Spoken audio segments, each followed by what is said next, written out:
한 주간의 정치 이슈부터 안보 이슈까지 두루 살펴보는 시간입니다. 매주 금요일에 만나는 진보 달마대사 김종대 전 의원과 함께하는 최강 디펜스 코너 시작해 보겠습니다. 김종대 전 의원님, 안녕하십니까? 네, 안녕하세요. 네.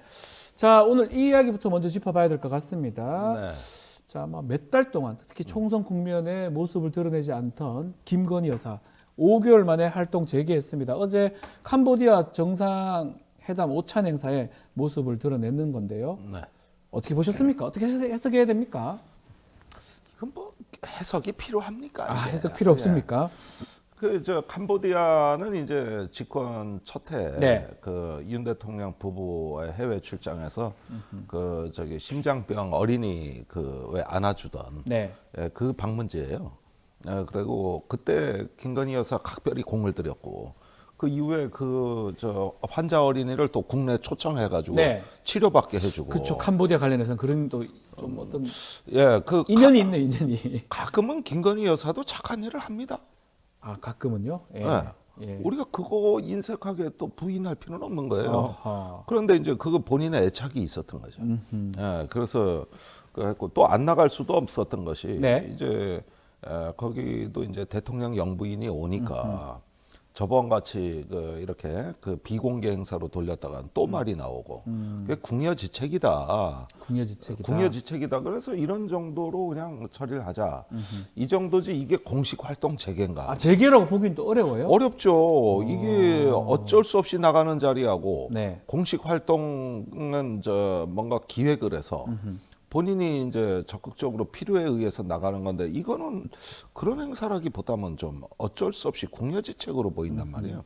그래서 이거 너무 과도한 해석을 할 필요는 없지 않을까 하는 그럼 생각이 지금 들어요. 이 단계에서 앞으로 뭐 한중일 회담도 있고 또 외교 순방하고 이런 것들은 아직 할지 말지는 아직 정해진 건 아니다 이렇게 봐야 됩니까? 아니 독일 순방을 국빈 방문을 나흘 앞두고 취소한 정부입니다. 아니 그러고서 두 번 불출 문 걸어 잠그고 네. 그냥 안 나와버리고 대통령이 지금 6개월째 해외를 안 나가고 있어요. 네. 그러니까 이제 이런 상황이 장기화되면 사실상 국정의 한 축이 마비됐다는 뜻이에요. 정상 외교가 사라진 거니까. 네. 예, 이런 상황을 장기간 방치한다는 거는 뭐 거의 대통령 직무유기이기 때문에 오래 가지는 않을 거라고 생각합니다. 오래 가진 않을 것이다. 자, 이런 가운데 김건희 여사 수사를 맡아온 서울중앙지검 지휘부가 대폭 교체가 됩니다. 또 새롭게 임명받은 이창수 서울중앙지검장이 출근길에 뭐 인사 관계없이 법과 원칙에 따라 수사가 진행될 것이다 이렇게 해서 밝힌 상황인데요. 네. 이 발언 어떻게 들으셨습니까? 글쎄, 지금 검찰총장은 분명히 자기는 네. 이번에 어떤 이런 대규모 인사에 대해서 반대했다고 이미 밝히고 있고 법무부 장관은 그러면 총장이 반대한다고 인사 안 하냐? 네. 이렇게 서로 설전을 주고받는 상황까지 온 겁니다. 네. 지금. 네, 그런데 서울중앙지검장이 법과 원칙에 따라 수사는 진행될 것이다. 네. 이렇게 한마디를 하는 거는 이번 인사가 김건희 그 여사 방탄 인사는 아니다. 이 얘기를 하고 싶어서 그렇죠. 이런 게 한 거고 또 이분은 자기가 뭐 찐윤이라는 표현에도 되게 싫어하더라고요. 동의할 수 없다. 예. 그런 정치권 표현에 동의할 네. 수 없다. 이렇게 말을 하면서 자신의 어떤 그 명예가 마치 어떤 윤 대통령의 꼬북 노릇하면서 네. 김건희 여사 이렇게 방탄용으로 쓰인다는 거에 대해 가지고는 극도로 혐오하는 발언을 내놓고 있거든요. 네. 근데 이런 경우는 말이 아니라 행동을 봐야 되겠죠. 그렇죠. 앞으로 어떻게 하느냐가 바로 나올 건데요. 예, 그렇습니다. 예. 아이 그러면 뭐 정치권을 의식하는 사람들이 말은 다 이쁘게 하고 네. 속으로 뒤로 나쁜 짓 하는 거지. 이 부분도 역시 제가 보기에는 크게 이 말에 대한 평가보다는 앞으로 행동을 봐야 될 영역이다. 쉽게 말하면 소환조사 하느냐, 강제수사 하느냐, 그게 보면서 알 수 있다 이 말씀이네요. 그걸 왜 합니까? 안 합니까? 아이, 안 왜 합니까? 그래? 우리 아는 사람들끼리 안 합니까? 우리 이거 지금 네. 그걸 왜 합니까? 안 합니까? 최대치 해봤자 난 서면 조사도 할지 말지 모르겠는데. 못할 것이다. 예. 그래서 왜 그러냐? 그럼 법과 원칙대로 했다 이렇게 지금 얘기하겠죠. 이게 말이 안 되죠. 이창수 지검장에 대한 기대감은 그렇게 크지 않다 이렇게.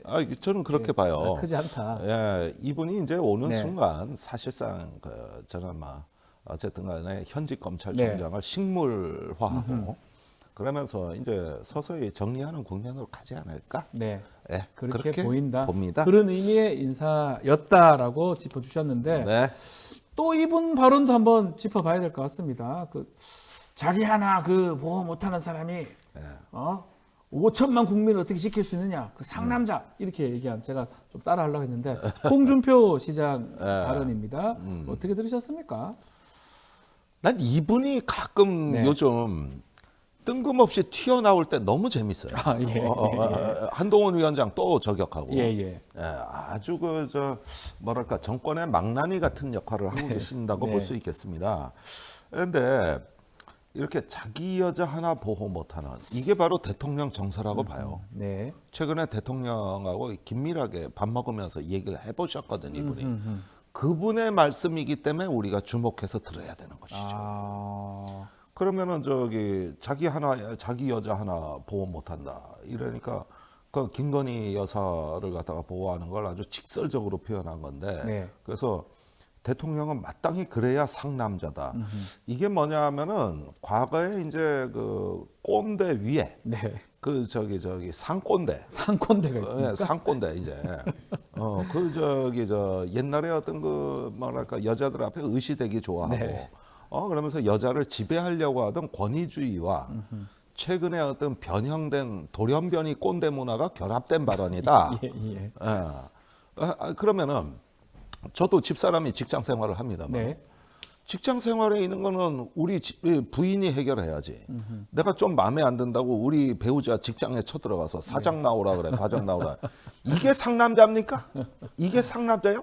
도이치모터스는 김건희 여사의 몫이요. 그게 왜 윤석열 대통령 몫이냐고. 네. 이렇게 공과 사의 경계선이 흐려지는 문화는 말 그대로 수신제가 치국평천하. 말하자면은 과거의 천자를 중심으로 한 천하의 그 질서를 유교식 관점으로 해석하던 시대의 산물이고 또 우리 사회 공정과 상식에 반하는 발언이다. 네. 장개석 총통 봐요. 대만으로 쫓겨가가지고 자기 며느리가 부정행 부패하니까 사형시켜 버렸잖아요. 네. 그런 어떤 단호함이 대만을 건국하게 한 거 아니겠습니까? 그렇죠. 그러니까 이런 경우에서 어떤 가족 보호주의 이런 거는 봉건적 이데올로기가 어떤 꼰대 문화와 결합돼서 나타난다 이런 부분을 이걸 멋으로 생각하는 거예요 이분들은. 혹시 이걸 멋으로 생각해. 이게 예전에 노무현 전 대통령 후보 당시 발언 그러다고 아내를 버리란 말씀입니까? 이거랑 좀 연결하려고 했던 거 아닐까요? 그 문제는 이데올로기 문제였습니다. 노무현 대통령의 장인 권양숙 여사의 아버지가 빨치산 출신이라는 그렇죠. 건데 그런 부분들은 현대사에 대한 아픔이고 해석의 문제고 또 그런 어떤 비극을 우리가 포용한다는 약간 연자제 얘기를 하려고 하는 그런 것도 그렇죠. 있겠네요. 그런 것도 있죠. 연자제야 폐지됐지만 네. 그러나 어떤 이념적으로 포용하고 이제 통합하는 어떤 면에서 우리 부인의 그런 아픔은 내가 안아주겠다. 네. 권양숙 여사가 빨치산 운동했습니까? 안 했죠. 권양숙 여사가 국가보안법 위반했습니까? 그렇죠. 예. 그런 일이 있다면요, 그거는 법대로 한다고 해야죠. 예. 그러지만은 아버지에 관한 문제 아닙니까? 그러니까 이거는 이념과 역사와 자기 죄가 아닌 네. 어떤 가족의 어떤 연루된 거니까 우리가 포용할 수 있느냐 아니냐 이런 고민할 수 있고 결단할 수도 있어요. 그러나 이번 경우에는 부인의 범죄를 얘기하는 거거든요. 이걸 봐주는 게 어떻게 포용이고 통합입니까? 다른 것이다. 공정이고 상식입니까? 네. 이런 면에서 내가 이런 기초적이고 상식적인 얘기를 이 방송 시간에 내가 해야 되는 거예요. 해주셔야 됩니다. 해주셔야 됩니다. 이거는 초등학생도 다 아는 얘기지 그래? 근데도 자꾸 하잖아요. 나 참 미쳐 내가. 자, 이것도 짚어봐야 됩니다. 댓글이 계속 지금 나오고 있는데, 예. 자, 22대 전반기 국회의장 후보, 자, 추미애 당선인이 유력할 것으로 봤는데 결국 우원식 의원이 선출됐습니다. 어떻게 보셨는지 의원님? 제가 어제 이 문제가 참 너무 네. 임팩트가 강해서 예. 두루두루 보니까 자 지금에 와서 보니까 말입니다. 네. 처음에 4파전이었죠. 네, 4명. 예, 그 중에 조정식, 정점식 의원이 사퇴했죠. 정성호 의원입니다. 죄송합니다. 예. 네, 정성호 의원이 예. 사퇴했죠. 네. 그 사퇴한 의원들 표가 우원식 후보한테 간 것 같아요. 다 바로 간 것이다. 예. 차라리 그냥 사자 대결로 놨으면 아하. 우원식 후보가 후보로 선출되기 어려웠던 거예요. 그런데 그 표가 공교롭게도 추미애 당선자 쪽으로 간 게 아니라 네. 우원식 후보 쪽으로 간 거예요. 아하. 그러면은 뭐하러 그 구태여 사퇴를 시켰냐는 거예요. 그러니까요. 이거는 사실상 추미애 그 의원을 도와주기 위한 사태로 보였는데 네. 결과는 아니었다. 이게 바로 입력값과 출력값이 다른 건데 아하, 예. 그 입출력값 사이에 상반된 결과가 나올 땐 중간에 블랙박스가 있다는 얘기예요. 네. 블랙박스. 그걸 통과하면서 결과치가 바뀐 거거든요. 예. 그 블랙박스가 의원들의 이제 저는 다선 의원들의 정서라고 보는데 네. 사실 우원식 의원이 모나지 않게 폭넓게 인심을 얻어온 건 사실이고 아마 많은 어떤 동료 의식이 있었던 그리고 또 괜찮은 분이에요. 네. 그러다 보니까 너무 한쪽으로 쏠리는 것보다는 그래도 우원식을 지켜줘야 되는 게 맞지 않을까? 이게 도리 아닌가? 이런 쪽으로 분명히 정서가 형성돼 있었고 그게 블랙박스 역할을 했다. 그렇게 본다면은 처음부터 이건 그냥 의원들끼리 자유경쟁하게 놔두지. 그러면 압도적 당심을 등에 입은 추미애 의원이 무난히 당선됐을 텐데 하는 아쉬움이 들고 전략적 미스다. 어쩌면. 그런 네. 생각이 들고 그 다음에 어제 국회의원들 몇몇 보니까 막 문자 폭탄을 받고 계시더라고요. 네. 또 게시판에 탈당한다는 뭐 지금 얘기도 많이 올라오고 그러는데 사실 이 부분은 아무리 당무에 이제 당원 중심의 그 어떤 문화가 정착됐다 하더라도 좀 생각해 볼 여지가 있습니다. 네. 사실 국회의장에 관해서 당원들이 이렇게 벌떼같이 일어나 의견 제시하고 하는 것들이 일견 당내 민주주의가 구현되는 것처럼 보여지기도 하지만 이건 의원들의 자율적 영역이거든요. 네. 그런 점에서 벌써 색출한다는 얘기도 나오고 그래서 이런 부분은 좀 과도하게 가지 말아야 되는데 좀 민주당이 걱정스럽다. 근데 뭐 다행히 이재명 대표하고 우원식 의원이 바로 만나는 거 보니까 네. 그렇게 오래 갈 사안은 아니에요. 우원식 의원이 이제 옛날에 을지로위원회를 하면서 저야 정의당에 있습니다만은 가장 정의당하고 근접하는 행보를 해오신 분이에요. 네. 이분은 철저히 민생 중심 사고 방식을 갖고 정쟁의 현안보다는 민생의 현안에 앞장서셨던 분이에요. 네. 그러니까 기본 원칙만 잘 지키면 저는 오히려 국민들에게는 조금 더 살피는 정치를 하는 데는 좋은 어떤 그 모멘텀을 만들지 않을까 하는 생각이 그런 얘기를 하는 것 같아요. 근데 댓글도 좀 있고 우원식이 뭐 잘못됐다 아니다 이게 아니고 많은 당원들이 이렇게 요구를 하고 했던 건데 국회의원들이 그 블랙박스 말씀하셨는데 네. 그 중간에서 그럼 미리 좀 얘기를 하든가 아무 얘기 없이 당심하고 반대되는 다른 어떤 이런 표를 한 거 무기명을 통해서 그 부분이 좀 이 댓글도 그렇고 당원들이 좀 불만이 있는 것 같습니다. 그러니까 이 어떤 당원들의 당심이 있다면은 네. 이런 것들을 반영하는 게 당내 민주주의고 그 시스템이거든요. 네. 그런데 이제 당원들이 명령하면은 그대로 의원들은 복종하고 따라야 된다. 이런 식의 어떤 기계적 민주주의보다는 네. 제 생각에 왜 그런가 이런 것들을 의원들이 재해석하고 일정 정도 자율성을 가지고 네. 그걸 만들어 나가고 쌓아 올리는 식의 민주주의가 바람직한 민주주의입니다. 네. 근데 우리가 국회의장의 경우에는 국회 운영을 책임지는 그렇죠. 사람이고 제 정파와 그다음에 심지어는 야당까지도 어떻게 보면은 좋은 방향으로 유도해내야 될 국가 서열이의 책임자예요. 네. 그렇다면 그 직무 수행을 봐야 되는 거고 그럴 때 의원들이 누구를 믿고 어떤 국회 운영을 신뢰하게 될 것인가 이런 부분들은 그 국회 내에서 특히 네. 다선 의원 중심으로는 보는 눈이 있을 거라는 거고 약간 좀 조심스러운 해석입니다만은 네. 너무 지금 이번 선거가 응징 선거, 그 심판 선거 이래서 초선들이 그쪽으로 너무 많이 쏠려 있으니까 어느 정도의 견제와 균형은 있어야 될 거 아니냐.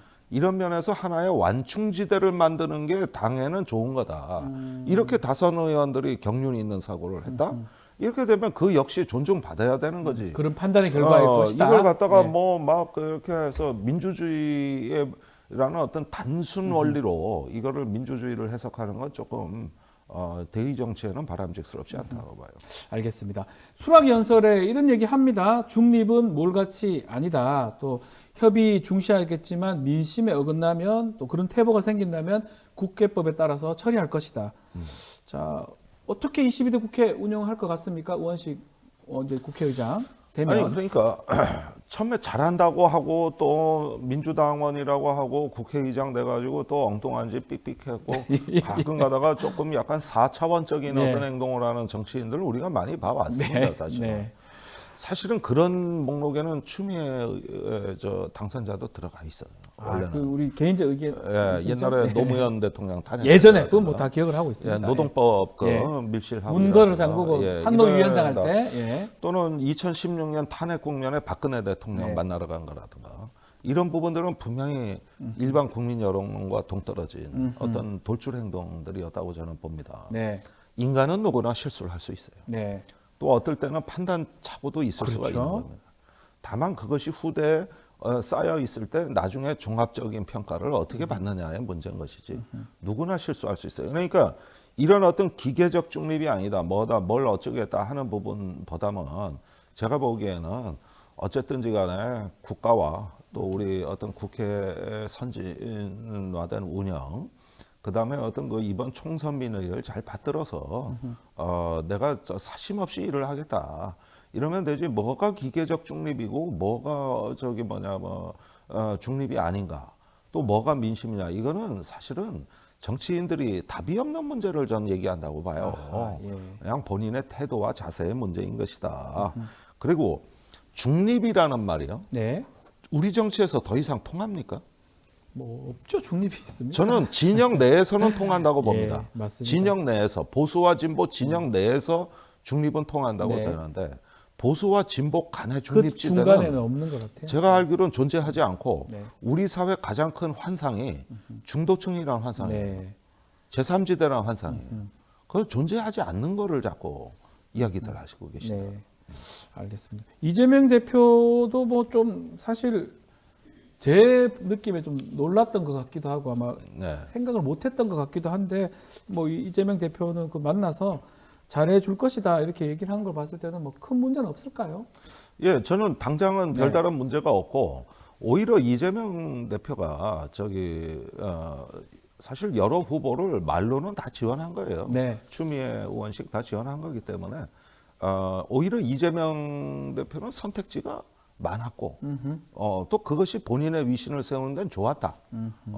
이렇게 보면은 우원식 이제 의장 후보에 대해서는 그 나름대로 협력 관계를 구축하는 데 문제가 안 된다. 네. 예, 이런 어떤 메시지는 벌써 나온 거거든요. 그러면 그걸 보고 또 판단해야죠. 이재명 대표 얘기 나왔으니까 연임 어떻게 보십니까? 지금 어젠가요 유인태 전 사무총장이 뭐 황제 아니냐, 황제 모시는 당 같다 이렇게 비판도 했더라고요. 어떻게 봐야 됩니까? 저는 이렇게 봐요. 네, 지금 이 연임 문제라고 할 때 단순히 어떤 당대표 연임이 아니라 어떤 두 번째 임기를 시작하는 어떤 당대표가 되고자 하는 것인가 하는 문제를 우리가 봐야 되겠는데 사실 대선은 다음 문제입니다. 네. 일단은 당을 어떻게 운영하느냐 하는데 저는 이재명 대표가 그동안에 어떤 그 친명, 비명 행사 이런 논란을 공천 때 다소 좀 시달렸다면 예. 이제는 폭넓게 인재를 등용하는 모습으로서 새로운 리더십을 구축한다는 전제하에 네. 연임을 추구하는 것은 바람직해 보여요. 그런데 이제 친정 체제 강화라는 관점으로 연임을 추구한다 그러면 이거는 또 분명히 탈이 납니다. 네, 이 과거에 이제 김대중 대통령이 정말 일면식도 없다가 누가 인재라는 얘기를 들으면은 야당 총재 시절에 맞습니다. 쫓아가서 상고초려를 했거든요. 네, 잡아왔죠. 그래서 간 사람이 원래 보수주의자 임동원입니다. 네. 나중에 DJ 햇볕 정책의 정신적 아버지가 된 사람이에요. 네, 그 상고초려로 모셔온 거거든요. 그러니까 이제 야당의 대표이면은 집권 세력의 폭넓은 토대를 구축하는 물적 토대를 구축하는 준비 기간이고 네. 그럴 때 본인한테 너무 어떤 맹종하는 강성 또 어떤 강경파 참모보다는 폭넓게 인재를 구해서 대한민국을 풍부하게 경영할 수 있는 이런 지도자의 식견으로 집권 대표 2기를 시작하는 이런 방향이라면 야당에도 좋고 국민들에게 매우 좋은 일이다. 그러나 이번 총선을 통해 가지고 이제 당내 내용을 특정 계파 일색이나 어떤 이렇게 색깔을 갖추는 방향으로 2기에 도전하는 계기로 활용이 된다면 이거는 다소 역풍이 예상이 되거든요. 그런 면에서 얼마만큼 품이 넓으냐, 얼마나 크게 품어줄 수 있느냐, 네. 이게 기준점이 돼야 되는 거예요. 요게 기준점이 돼야 되는 그 거예요. 기준점 보고 연임이냐 아니냐 판단하는 게 맞다. 그렇죠. 그렇게 해서 저는 이제 이 대표도 사법 그 리스크 속에서 윤석열 정부와 강하게 충돌하는 리더십으로 2년을 버텨왔다면 네. 앞으로 2년은 그거를 초월하고 넘어서서 이제 대한민국에 대한 새로운 비전 제시, 이 불확실성과 불안의 시대에 넘어설 수 있는 네. 돌파하는 지도자의 용기, 이런 걸로 집권 2기를 시작하는 새로운 기획이 있다면 네. 그렇다면 우리도 저도 당은 다르지만은 봐줄만 하고 찬성할 수 있는 거 아니냐. 네.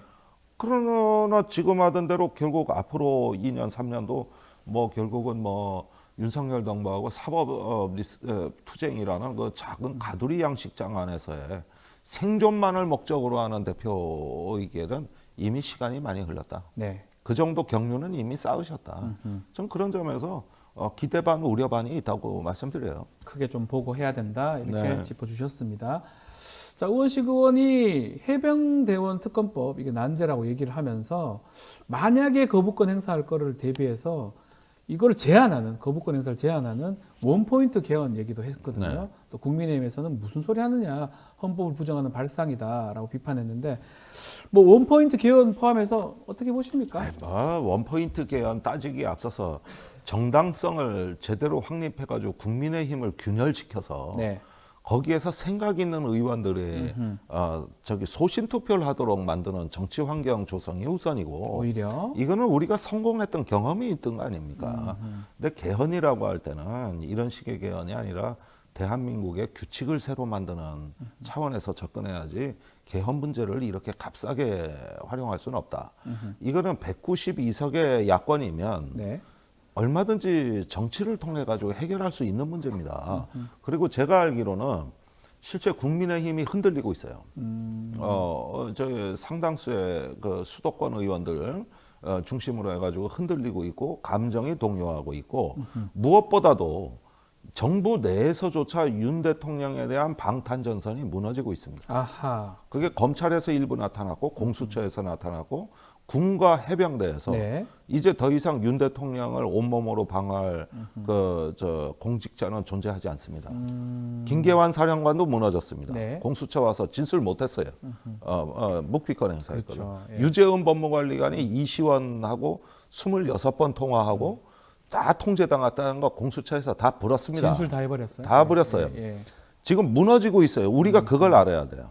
그러니까 이런 것들을 믿고 네. 이런 게 국민의 민심이 누군가를 움직이고 있고 우리는 이기고 있다는 확신을 가지고 네. 믿어야 되는 것이 우선이지 이게 룰이 마음에 안 든다고 해서 지금 바꾸게 되면 이게 오히려 이 개헌과 개혁의 취지가 이런 데 활용되는 건 좀 아쉽습니다. 그래서 네. 믿으시라. 예. 이게 뭐 종교 지도자가 믿으라고 지금 말씀을 말하다 보니 네. 이상해지네 내가. 이래서 닮아대선가. 네, 닮아대서야 같습니다. 글쎄, 예. 예. 믿어라, 나를 믿어라, 예, 말을 믿어라. 자, 근데 이번에 이제 재표결 할 것 같아요. 하게 된다면 뭐 거부권 행사를 하면 이제 재표결이 될 건데 벌써 지금 여당 같은 경우는 이탈표 단속에 나왔어요. 추경 원내대표가 낙천 의원들 일일이 만난다고 하고 해외 출장도 하지 말라 이런 얘기를 했는데 실제로 여당에서 지금 뭐 믿어라 이렇게 말씀도 하셨는데 이탈표도 나올 수 있을까요? 한 두 가지 요인만 짚겠습니다. 네. 대통령의 거부권 행사를 앞두고 너무나 결정적인 증거들이 수사기관으로부터 대방출됐습니다. 예. 최근에 일부 언론의 단독 보도로 나오는 그 증거들은 네. 공수처가 작심하고 언론에 준 겁니다. 이건 특정 언론사가 빨대를 공수처에 잘 꼽아줘서 얻은 기사가 아니라 기사의 완성도가 너무 높아요. 네. 이거는 작심하고 준 겁니다. 작심하고 준 것이다. 그게 이제 26차례. 유재은, 이시은 전화를 26차례 했다고 지금 진술했던 내용이 보도가 되고 있잖아요. 그렇습니다. 그 다음에 김계환 사령관의 출석 당시 정황 네. 이런 것들은 극비로 관리되던 사안이거든요. 네. 그런데 그런 것들이 대통령의 결심을 앞두고 대방출되고 있다. 그러니까 이 이야기는 뭐냐면 너무나 정황이 뚜렷하고 증거가 곳곳에 널려 있어서 네.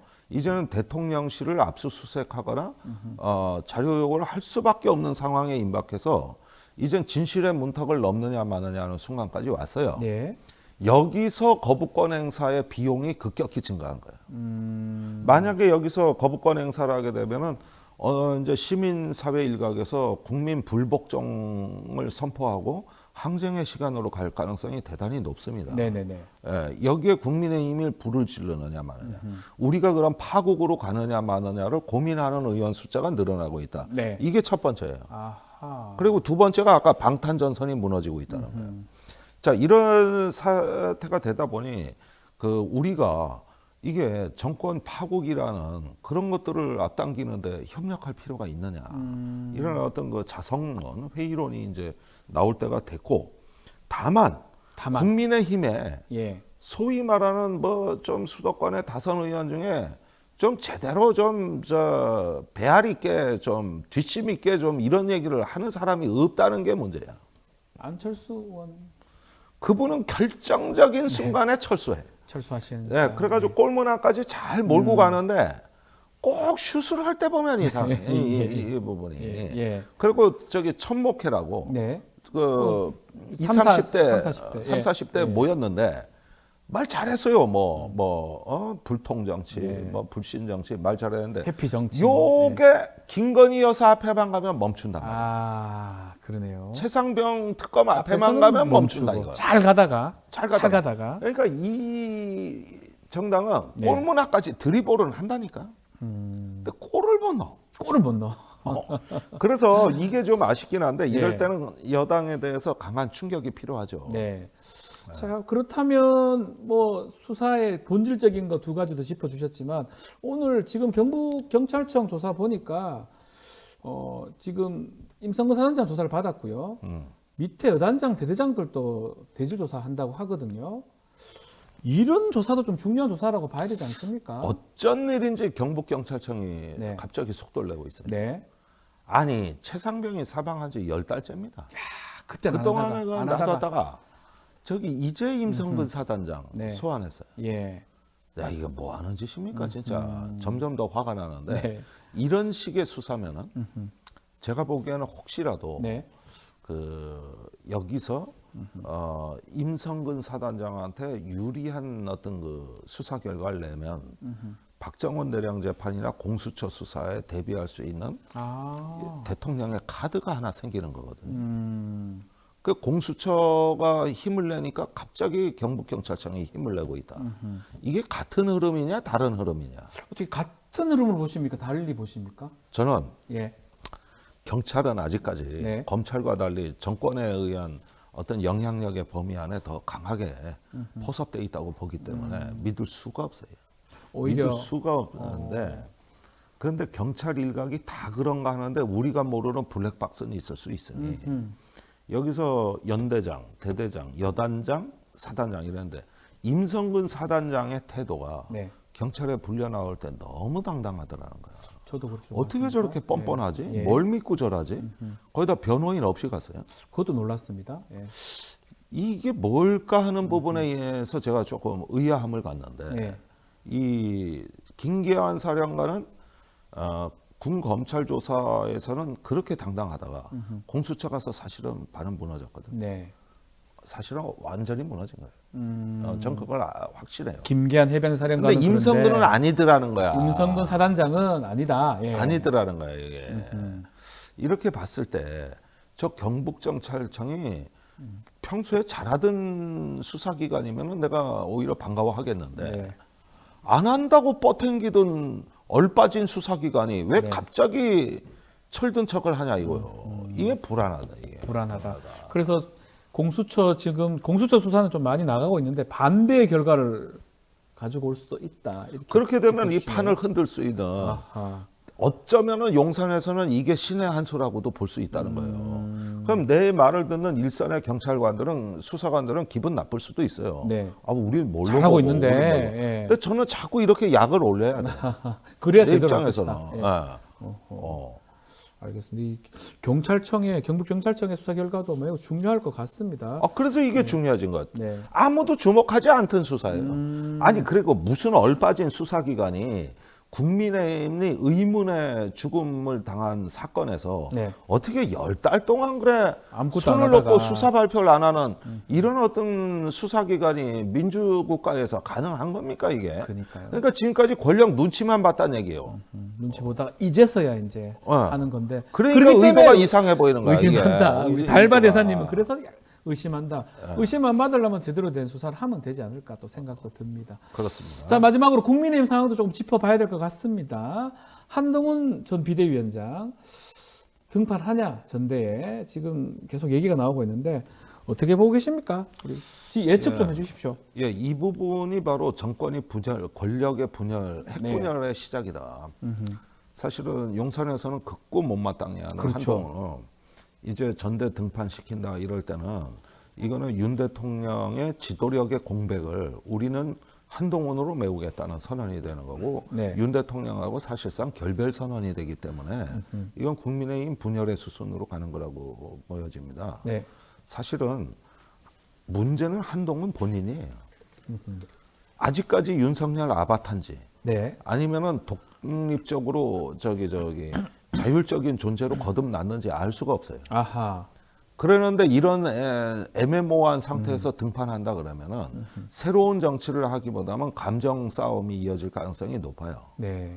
그게 바로 한동훈을 꽃가마 태워가지고 딴 살림 차리자고 하는 다른 시나리오에 힘을 실게 되는 건데 네. 전당대회에 안 나오면 직후에 신당 창당설이 곧 나올 겁니다. 아, 그렇습니까? 예. 오. 그러니까 어떻게 보면은 용산에서 또 판단 잘해야 되는 게 자칫하면은 집권 말기에 당이 쪼개지고 신당 창당 뭐 이런 얘기가 나올 수 있는 상황이 국민의힘 당이 벌어진다면, 쪼개질 수도 있다. 한동훈 중심으로. 그래서 수도권당으로 다시 가겠다. 영남당 수도권당이 가야 된다. 이렇게 될 수도 있는. 그러니까 한동훈은 그런 거에 대한 일종의 트리거 역할을 할 사람이에요. 그러니까 지금 도서관에서 책 읽을 때가 아니에요. 그 도서관에 책 읽는 거 찍히는 건 어떻게 봐야 됩니까? 그건 뭔가 이미지를 관리하고 나오겠다는 선언 같아요. 나올 것이다. 근데 나올 것인데 나 살아있다. 예, 살아있다. 전당대로 나올지, 전당대에 못 나온다면 우리 달마 대사님은 최소한 신당 얘기는 할 것이다. 네. 그러니까 문제는 한동훈 본인이 네. 자기가 어떻게 대비하겠다는 자기 확신이 없는 사람이에요. 그러니까 주변에 쓸 일을 한 거죠, 이 사람조차도. 그 정치를 아직 좀 오래 하지 않아서 그런 건가요? 어떻게 정치를 봐야 됩니까? 오래 하지 않았을 뿐더러 앞으로도 해서는 안 되는 사람입니다. 예. 네. 알겠습니다. 정확하게 노선을 정한 다음에 나와야 된다라고 자기 정치가 없어요. 네, 짚어주시네요. 네. 뭐 대통령실하고 선을 긋든지 아니면 대통령실 같이 가든지 확실히 해야 된다. 그게 오이디푸스 컴플렉스예요. 네. 아바타가 되려면 확실히 되든가 예. 아니면 부자 관계 절연하고 가출하든가 네. 둘 중에 하나여야지 중간에서 컴플렉스를 못 벗어난다는 거예요. 그게 정신의학자들 얘기예요. 이게 오이디푸스 프레임에 걸려든 거예요 지금. 걸려든 것이다. 예. 알겠습니다. 자, 오늘 말씀 여기까지 듣겠습니다. 김종대 전 의원과 함께했습니다. 감사합니다. 일본 정부의 네이버 지분 조정 요구 등 이른바 라인 사태 지금 국민적 관심이 고조되고 있습니다. 라인의 포털 검색량이 지금 나흘 새 15배 증가한 상황인데요. 정확하게 어떤 일이 지금 일어나고 있는지 또 국내에 어떻게 영향을 미칠지 조국 혁신당의 이혜민, 김준영 당선자와 이야기 나눠보겠습니다. 두 분 안녕하십니까? 네, 안녕하십니까.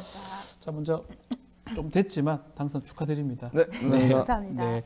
요즘 조국 혁신당 바쁜 거죠? 워크숍도 하고 뭐 많이 하는 것 같은데요. 선거 때부터 봤습니다. 원래 네. 비례인데 저희는 지구당이 없으니까요. 예. 권역별로 나눠서 전국을 다 커버하다 보니까 평생 안 해보던 선거운동을 실컷 했습니다. 이혜미 당선자 어떻습니까? 네, 선거 때도 바빴는데 지금도 바쁘고 지금도 있고요. 바쁘고. 아마 개원하면 또 바쁠 것 제가 같습니다. 봤을 땐 4년 내도록 바쁘지 않을까. 그래서 또 그런 활약을 해달라고 유권자들이 표를 주신 게 아닌가 네, 조심스럽게 맞습니다. 예, 얘기를 드리겠습니다.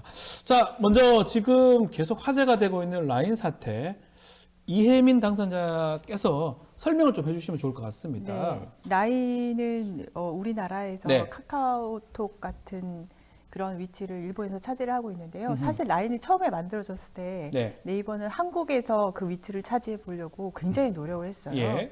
네, 전 국민이 이제는 라인을 알게 되는 이 뒤늦게 그런 상황이 됐네요. 카톡 같은 거죠. 우리로 그렇죠. 치면 카카오톡. 그 일본에서 1억 명이 조금 안 되게 사용을 되고 있지만 네. 동남아시아 쪽에서는 태국, 대만, 뭐 인도네시아 쪽에서는 뭐 대부분의 국민이 다 사용을 네. 하고 있는 글로벌 메신저라고 보시면 되고요.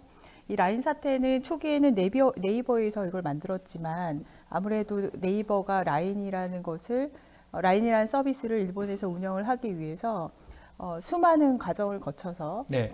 이제 소프트뱅크라는 일본의 통신회사가 있습니다. 거기와 50대 50 지분으로 지배 구조를 형성을 하는 것까지 만들어 놓은 상태였었습니다. 네. 근데 거기까지는 괜찮은데 작년에 개인정보 보안 관련된 해킹 사태가 터지게 됐어요. 네. 근데 개인정보보호법이 나라마다 있습니다. 네. 네, 개인정보보호법에 위반이 되면 거기에 합당한 조치를 취하는 게 일반적인 이제 대응인데 갑자기 여기서 일본 총무성이 네. 등장을 합니다.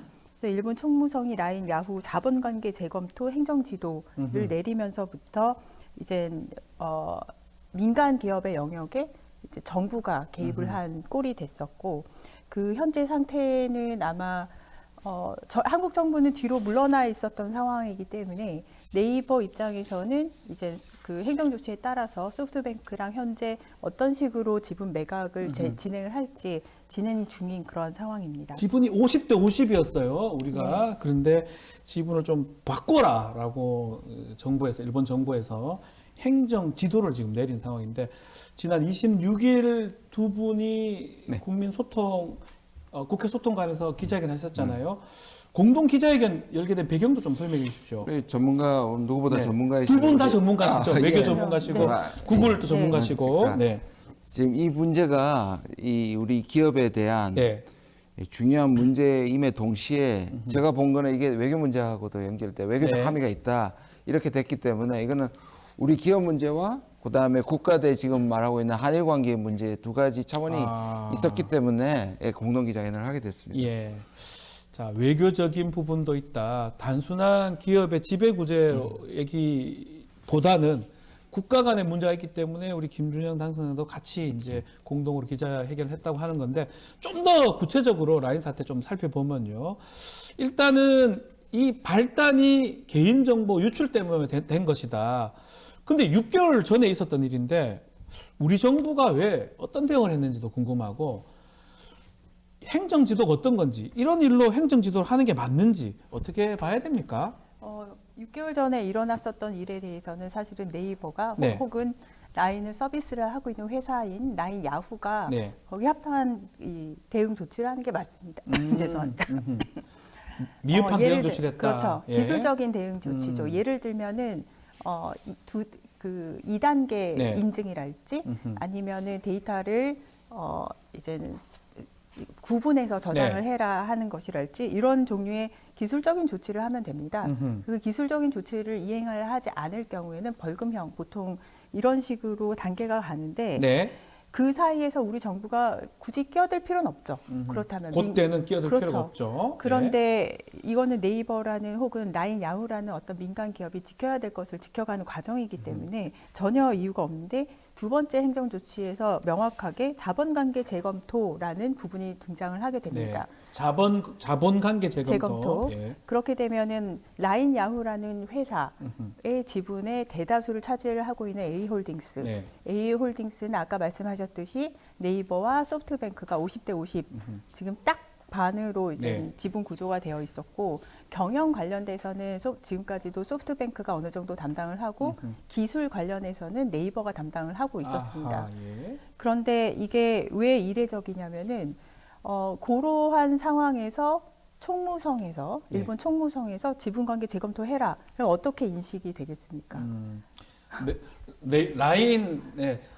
네이버를 늘려라고 하진 않을 거겠죠. 그렇죠. 일본을 그렇죠. 늘려라 왜냐하면 하겠죠, 처음에는 일본 네이버가 전체를 들고 있다가 점점점 줄여온 케이스이기 때문에 이거는 소프트뱅크나 아니면 일본 정부의 어떤 의도가 있지 아니하고서는 벌어지기가 어려운 상황이었기 때문에 일본 정부가 그렇게 등장을 하게 됐다면 그때부터는 한국 정부 혹은 한국 외교부가 저희 외교 전문가가 네. 계시기 때문에 언급을 더 잘해 주시겠지만 한국 외교부가 등장을 해서 아니 이거 민간 우리나라 뭐 일본 기업 뭐 이걸 떠나서라도 민간 기업에 너무 적극적으로 개입한 것이 아니냐라는 동등한 메시지를 내주고 그렇게 메시지를 내줘야 사실은 우리나라에서 일본으로 진출한 회사랄지 네. 진출하려는 회사들이 안전하게 기업 활동을 할 텐데 지금 우리 정부가 아무 대응이 없었던 것 그다음에 지금까지 저희가 4월 26일인가 네. 그때 이제는 기자회견을 기자회견 했었는데 한참 지나서야 지금 너무 원론적인 그것도 우리나라 국민을 달래는 우리나라 국민을 이해시키고자 하는 그런 대응만 지금 내놓은 상태입니다. 현재 네. 상태는 그리고 내놓은 메시지는 다 뭐냐면은 네이버랑 이야기하고 있다. 근데 아까 말씀드렸듯이 이제는 일본 정부가 끼어들었기 때문에 네. 한국 정부가 나타나서 일본에다 이야기를 해줘야 되는 상황인데 그런 것들은 하나도 대응을 안 하고 우리나라 안에서만 지금 대응을 하고 있는 그런 상황입니다. 외교적으로 분명히 해야 될 것이 있음에도 불구하고 하지 못하고 있다라고 지금 말씀하시는 걸로 보입니다. 그리고 행정지도 이렇게 처분까지 이렇게 내릴 이유가 있는 겁니까? 자 보십시오. 개인정보보호는 예. 신용카드 회사에도 일어나잖아요. 네. 이거 미국에서도 숱하게 일어나죠. 계속 일어나죠. 그렇죠? 그러면 그 있고요. 보안 시설에 대해서 말씀하신 것처럼 과징금을 하면 되는데 그렇죠. 왜 다른 차원의 지금 정부가 등장했냔 말이죠. 네. 이거를 보면 제가 보기에는 이 문제는 작년 11월에 보안 문제가 터졌고 네. 행정지도 3월에 있었단 말이에요. 그러면 정부가 그 사이에 적어도 우리 정보를 다루는 국정원이나 아니면 네. 외교부에서 저는 파악을 했을 가능성이 많다고 봐요. 안 했으면 더 문제입니다. 더 문제고. 더 문제죠. 이 문제가 가지고 있는 함의를 또는 정보를 캐지 못했다면 더 문제인데 그것을 받은 다음에 그러면 정부가 뭘 했냐는 거예요. 그걸 받고 나서 이런 일이 생겼는데, 예. 강력하게 의심하는 것은 지금까지 한일 관계에서 우리의 기울어진 운동장 자세를 했던 굴욕적 자세를 했던 네. 정부가 이 문제를 오히려 키우지 않기 위해서 숨겼을 수도 있다. 왜냐하면 그 뒤에 늦었지만 그 뒤에 하는 대처도 우리 기업을 네. 보시면요 오염수 때 우리가 일본한테 항의하는 게 아니라 우리 어민을 만났잖아요. 우리를 만났어요. 맞아요. 예. 너무 비슷하잖아요. 왜 피해자를 만납니까? 가해자의 총무처가 들어왔으면 우리도 일본 정부에 정부에게 얘기를 해야 해야죠. 되는데.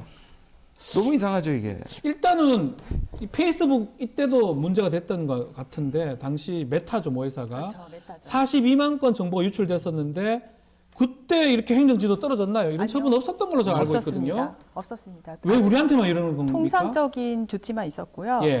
여기서부터는 일본이 도대체 그럼 네이버를 왜 압박하지? 왜 왜 그러죠? 라인을 가지러 가지? 예. 이 부분에 대해서는 공식적으로 입장이 나오지 않았기 때문에 여기서부터는 여러 가지 관계에 대한 추측을 해볼 수밖에 네. 없는데 제가 이제 작년부터 최근에 기시다 총리가 미국 이제 바이든 대통령과 정상회담을 하면서 이끌어낸 여러 가지 것을 조합을 해봤을 때 예. 일본 같은 경우는 지금 AI라는 것을 어떤 키워드로 중심으로 삼고 반도체 관련된 시설 아니면 AI 관련된 투자 이런 것들을 엄청나게 많이 하고 있습니다. 아하. 실제로. 예. 챗GPT 우리 작년부터 많이 사용을 했는데 그걸 만든 오픈 AI 같은 경우는 아시아의 이젠 브랜치 회사를 일본에다가 만들었다고요. 네. 일본이 그런 그 노력을 다 하고 있는데 일본이 가지고 있는 전국적인 플랫폼이 없어요. 근데 플랫폼이 있어야 전국 그 국민들의 데이터가 모이고 네. 그걸 사용을 해야지 AI 기술을 실제로 산업화를 시키게 되거든요. 그래서 이 전체 거대한 AI 거버넌스를 일본 내에서 만듦에 있어서 가장 비어 있는 곳이 플랫폼이고 플랫폼을 갖고 싶구나. 라인은 가장 훌륭한 플랫폼입니다. 근데 50대 50으로 유지가 되고 있었고 네.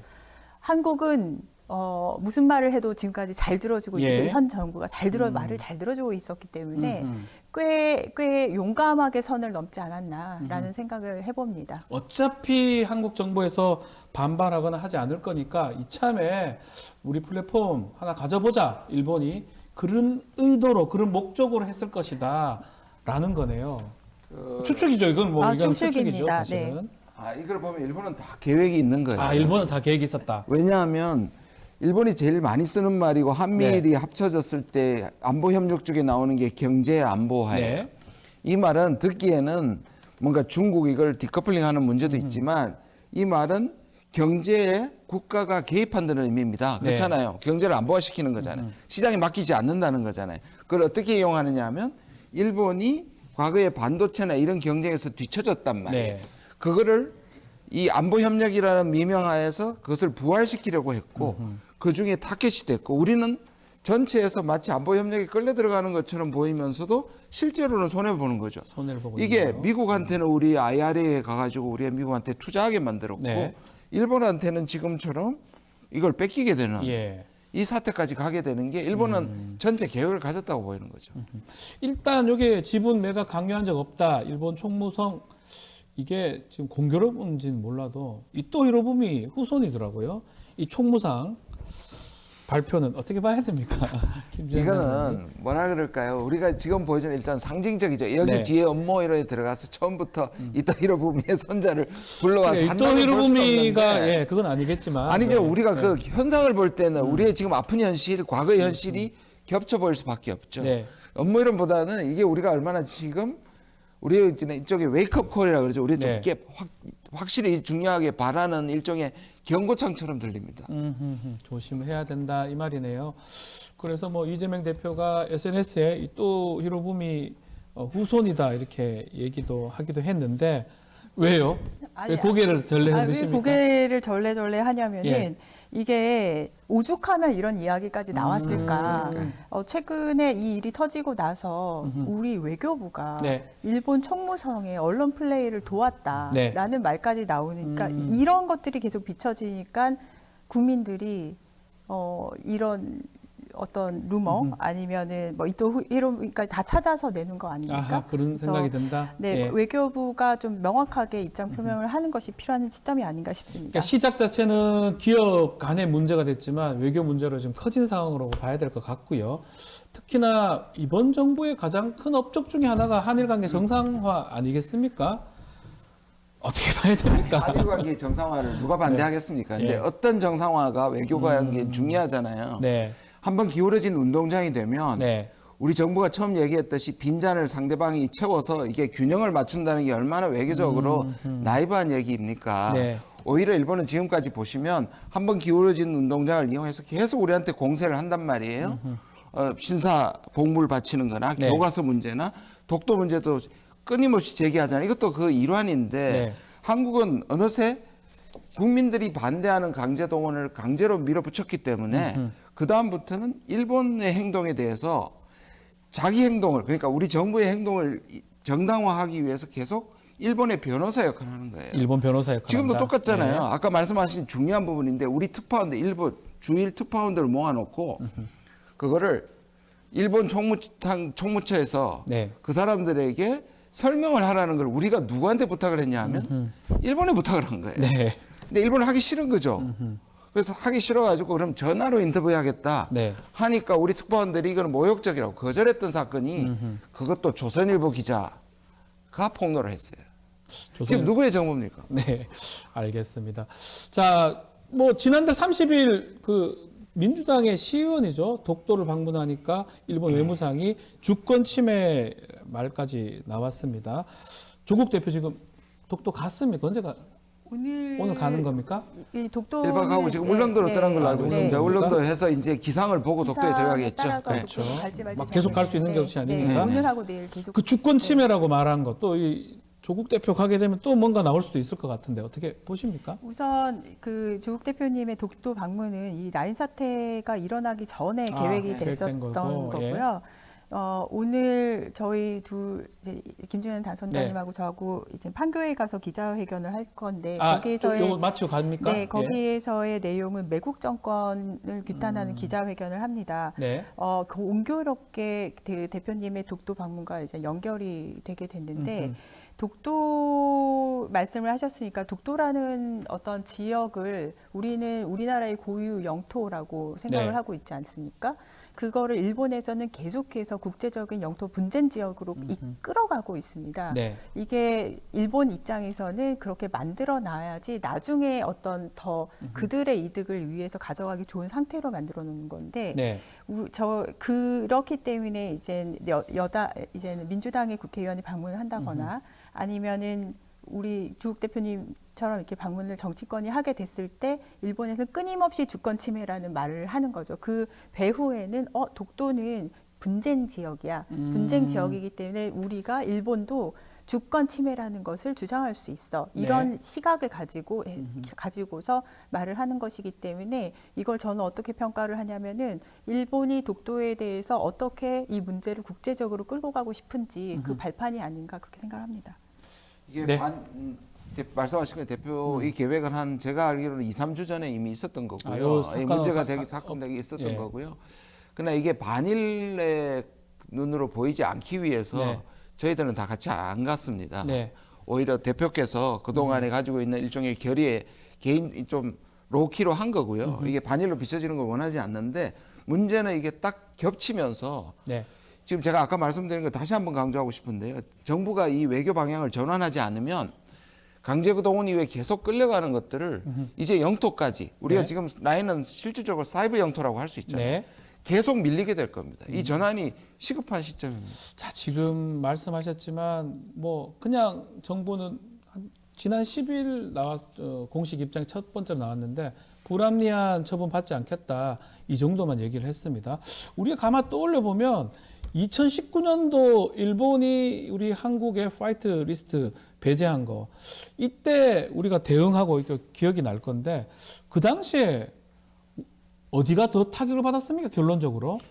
이게 처음에 우리가 당연히 타격을 받았죠. 예. 그때도 똑같이 보안 문제라 그랬어요. 맞습니다. 한국을 믿을 수 시작 없다 자체는. 그랬어요. 시작 자체는 그랬습니다. 그런데 지금은 한미일이 이렇게 믿을 수 있고 서로 기시다도 윤 대통령을 믿는다 그러고 윤 대통령도 기시다를 믿는다 네. 그랬는데 지금 똑같은 일이 미국에 일어나고 있죠. 네.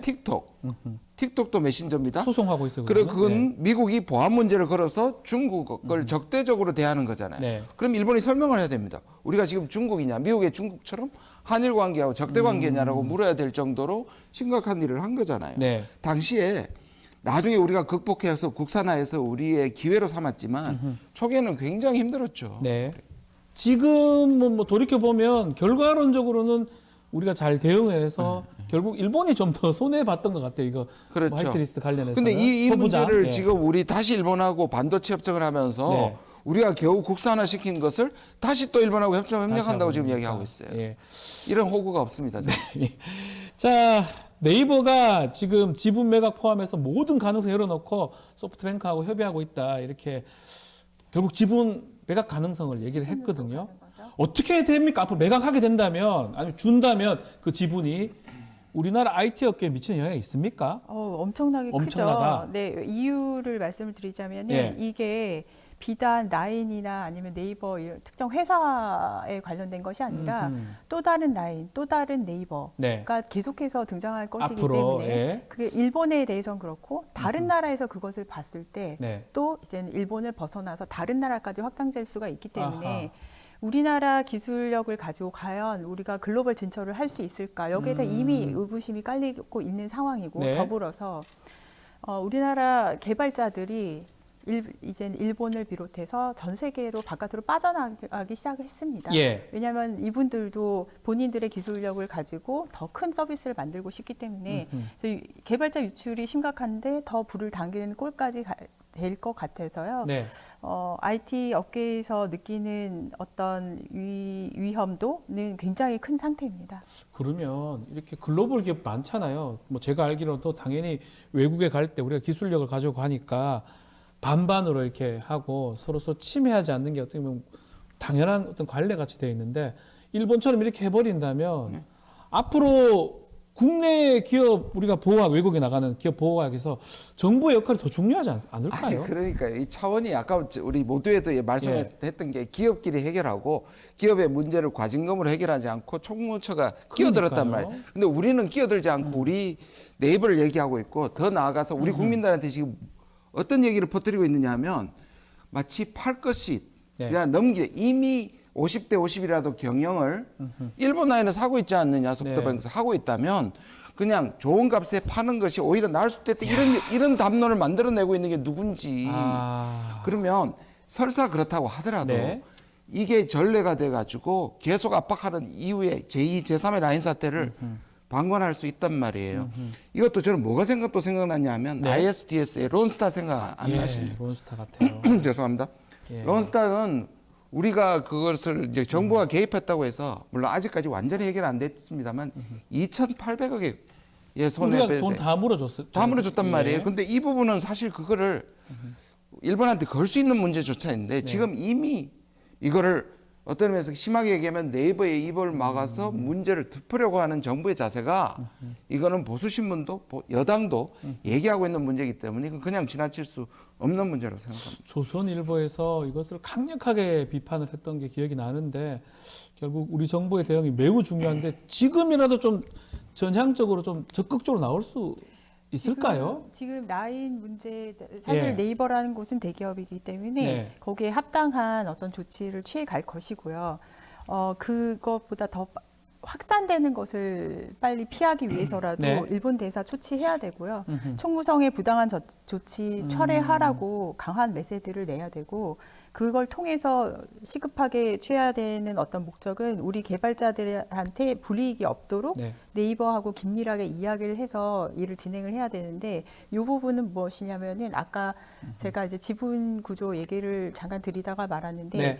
라인 야후라는 곳이 가지고 있는 우리나라 내의 자회사가 있습니다. 네. 그곳이 원래 라인을 만들었던 개발자들이 계시는 곳이에요.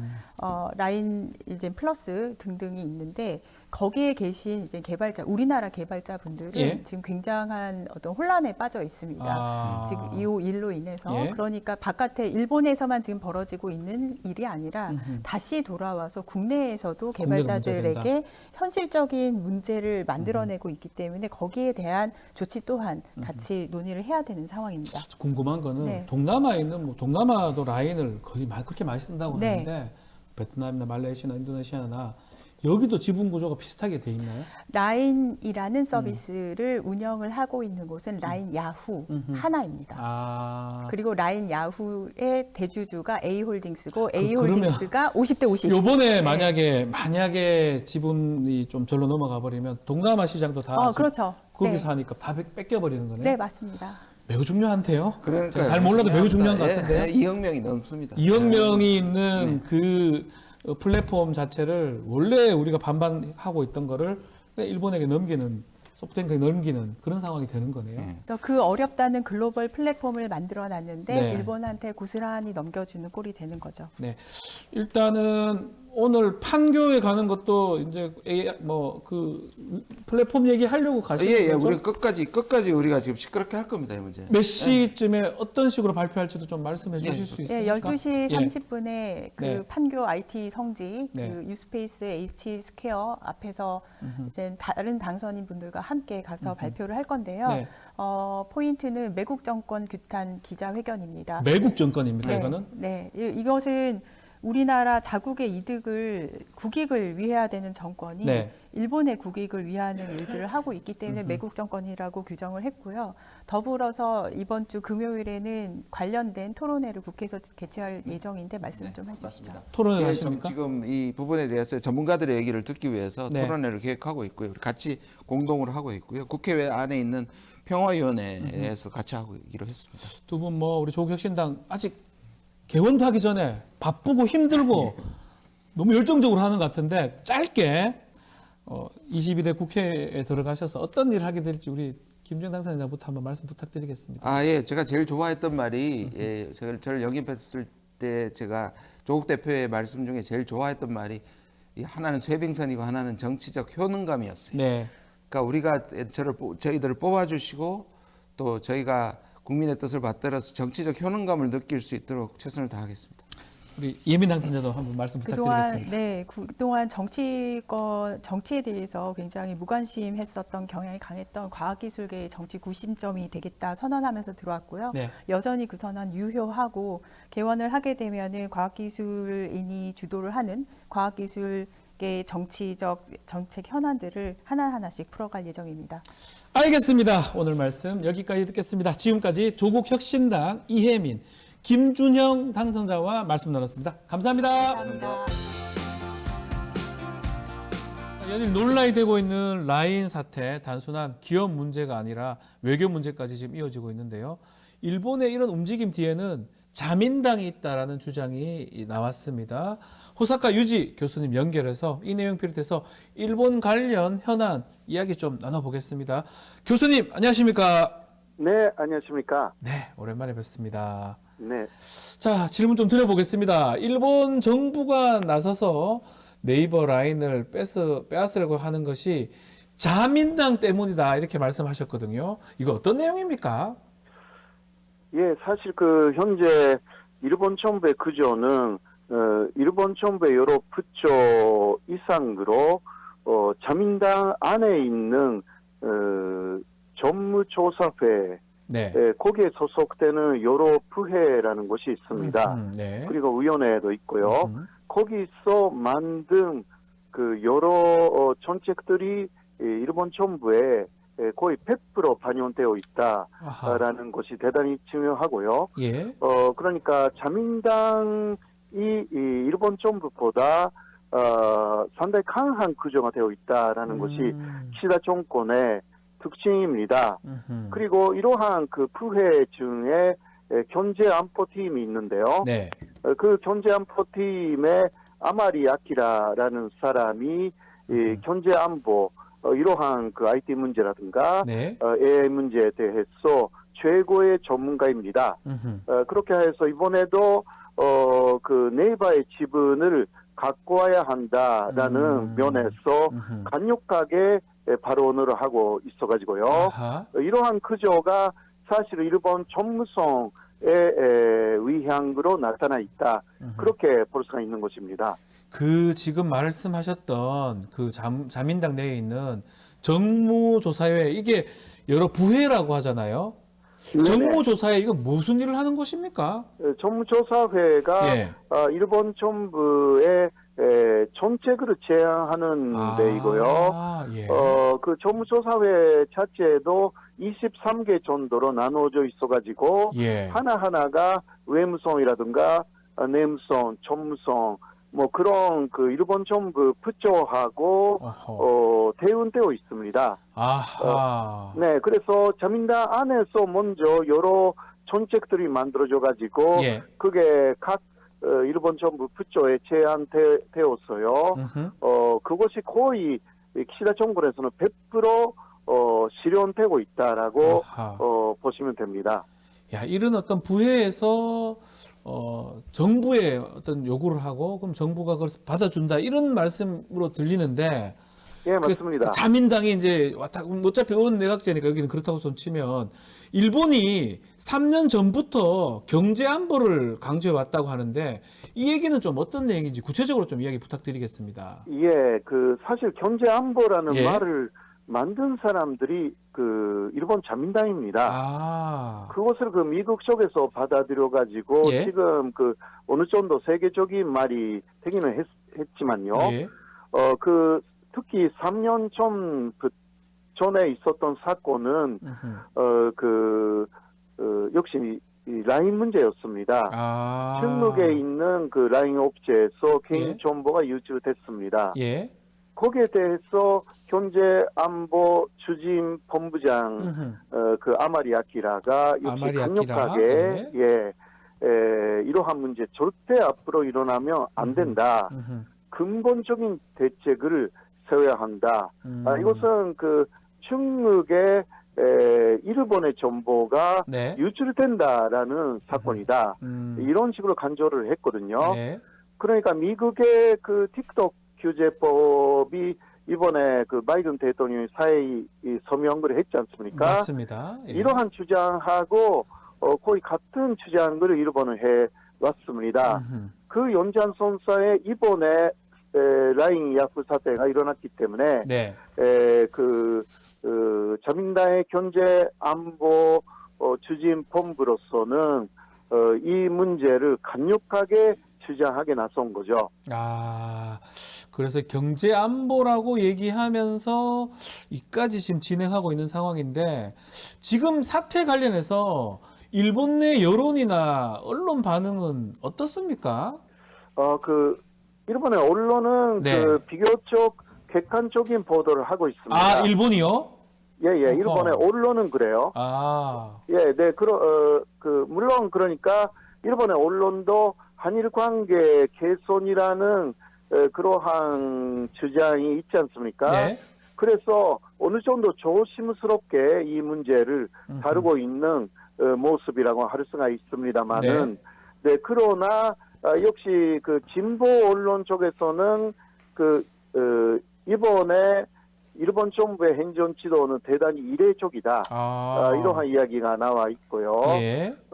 네, 또 여론으로 보면요. 네. 이 여론이라는 것은 태클로 많이 볼 수가 있는데요. 네. 예, 그런 여러 언론 기사에 댓글이 올라오지 않습니까? 댓글. 일본 사람들 댓글 달 일본 많이 답니까? 사람들이 댓글이 굉장히 많이 올라와 있어가지고 예. 그것을 보면 이번에 사태에 대해서 일본 정부를 비판하기도 하고 그러니까 시다는 한일 관계 개선이라고 하고 있는데 그거는 방향이 그렇게 되어 있지 않다. 혹은 그 한국 정부가 강력한 대응을 예고를 했는데 네. 그렇다면 라인을 쓰지 말아야 한다라든가 어허. 그래요? 이러한 이야기 이번에 사태를 계기로 예. 일본도 다른 메신저로 바꿔야 아하. 한다. 아, 그런 댓글도 있다고요? 예. 그런 식으로 좀 일본 안에서도 여론이 좋은 편은 아닙니다. 그러니까 한국 정부가 좀 강하게 나오니까 이거 라인 이거 뭐 가지려고 하지 말고 우리도 이참에 일본 메신저 하나 만들자 이런 얘기를 하는 사람들이 많다는 거예요. 네네네. 그런데 그러한 기술력 자체가 일본에는 없습니다. 아직 안 될 것 같아요. 예. 네네. 그래서 이 라인 사태가 복잡합니다. 네. 예. 소프트뱅크도 네이버를 놓치고 싶지 않습니다. 기술적으로는요. 그렇죠. 예. 네. 자, 그렇다면 우리 정부가 이 라인 사태 어떻게 대처하면 좋을지 아니면 또 해결 방안이 있을지 교수님께서 어떻게 보십니까? 그거는요. 일본의 첫 번째 행정 지도를 했을 때 네이버가 답을 내놨습니다. 그거는 어디까지나 세큐리티 문제로 그것을 보완하여서 마무리하는 것입니다. 지분 문제나 자본 문제에 개입할 필요가 없는 것입니다. 그러니까 보안을 더 철저히 하면 되지 왜 지분 매각이냐 자본까지 얘기를 하느냐 그렇게 해결해야 된다 이 말씀이네요. 예. 일본은 사실 지난해 2월에 NTT 도코모가 900만 명 정도의 정보 유출 사건을 일으켰습니다. 예. 그때도 시큐리티 문제를 완벽하게 한다라는 NTT 도코모 쪽의 제안을 그냥 수용했습니다. 이번에는 50만 명이기 때문에요. 규모가 상당히 작은데도 그 사건에 비하면요. 그런데 두 번째나 행정 지도가 두 번이나 있어가지고 지분을 넘겨받아야 된다라는 지도는 있을 수가 없는 것입니다. 그 역할을 우리 정부가 좀 더 강하게 일본 정부한테 얘기를 해야 된다 이렇게 보십니까? 예, 확실합니다. 그러니까 과거의 사례를 봐도 이번에 지도는 그러니까 한일 관계 개선이라고 하고 있는데 역행하고 있다.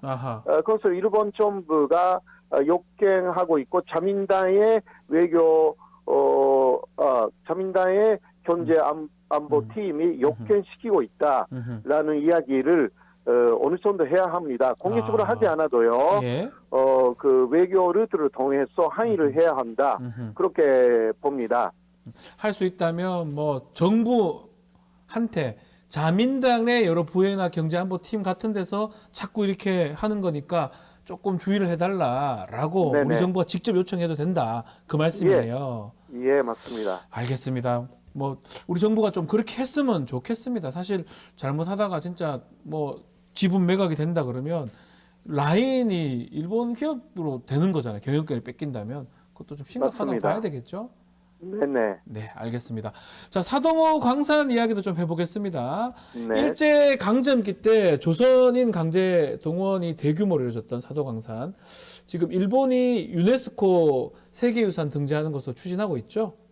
네, 맞습니다. 네.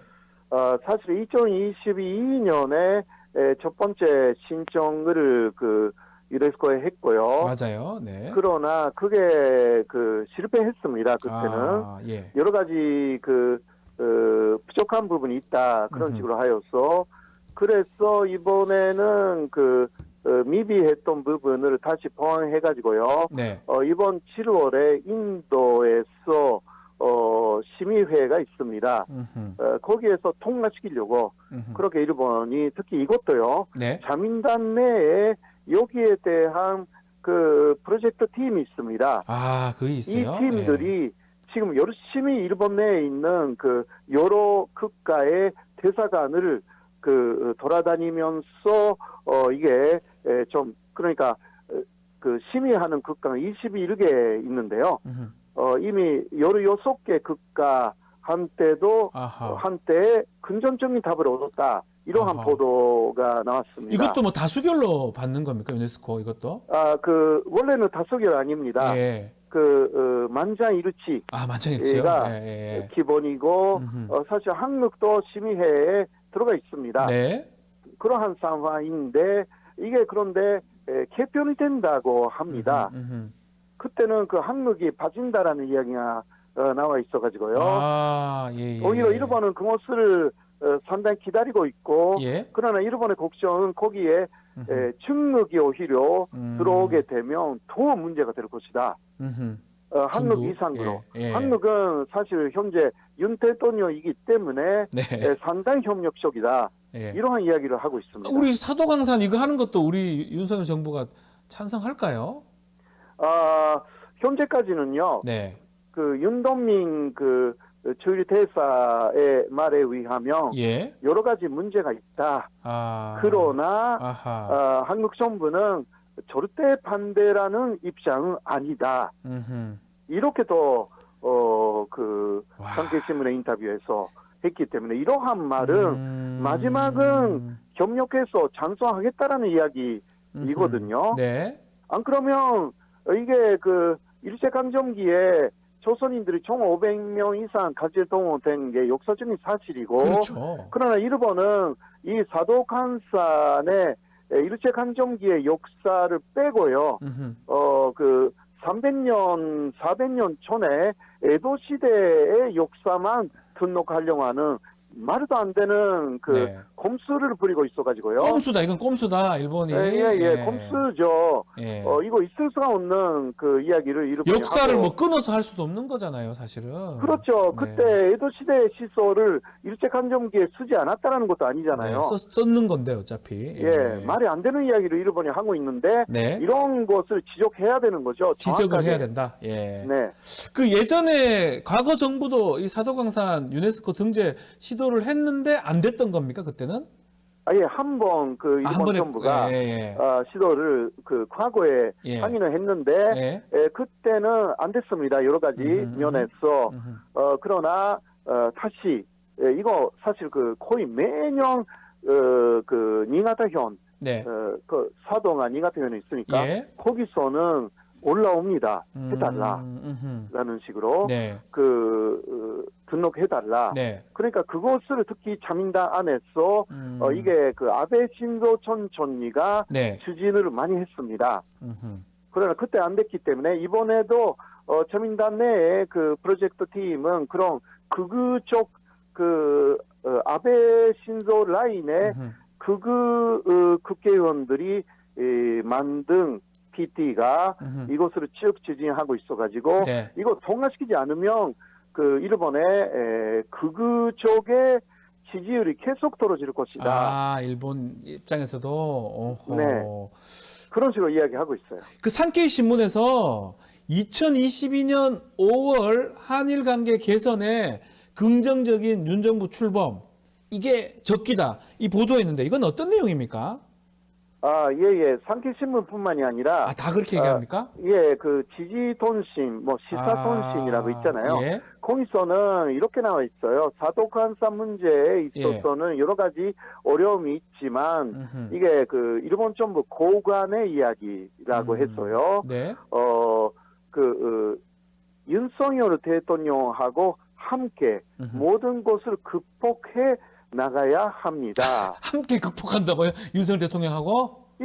우리나라 그러니까 대통령인데요. 예. 한국 쪽에 여러 가지 반발이 있지만 윤석열 대통령하고 함께 일본이 여러 문제를 극복해 나가야 된다. 완전히 윤석열 대통령하고는 예. 모든 그 일본의 네. 요구는 받아들여질 것이다. 아하. 함께 그러니까 극복해야 된다. 함께, 예. 마치 그 일본 정부의 대변인이 윤석열 대통령 그 한국의 예. 대통령으로 취임해 계셔가지고 네. 아주 좋은 그 일본에서 보면 악은이다.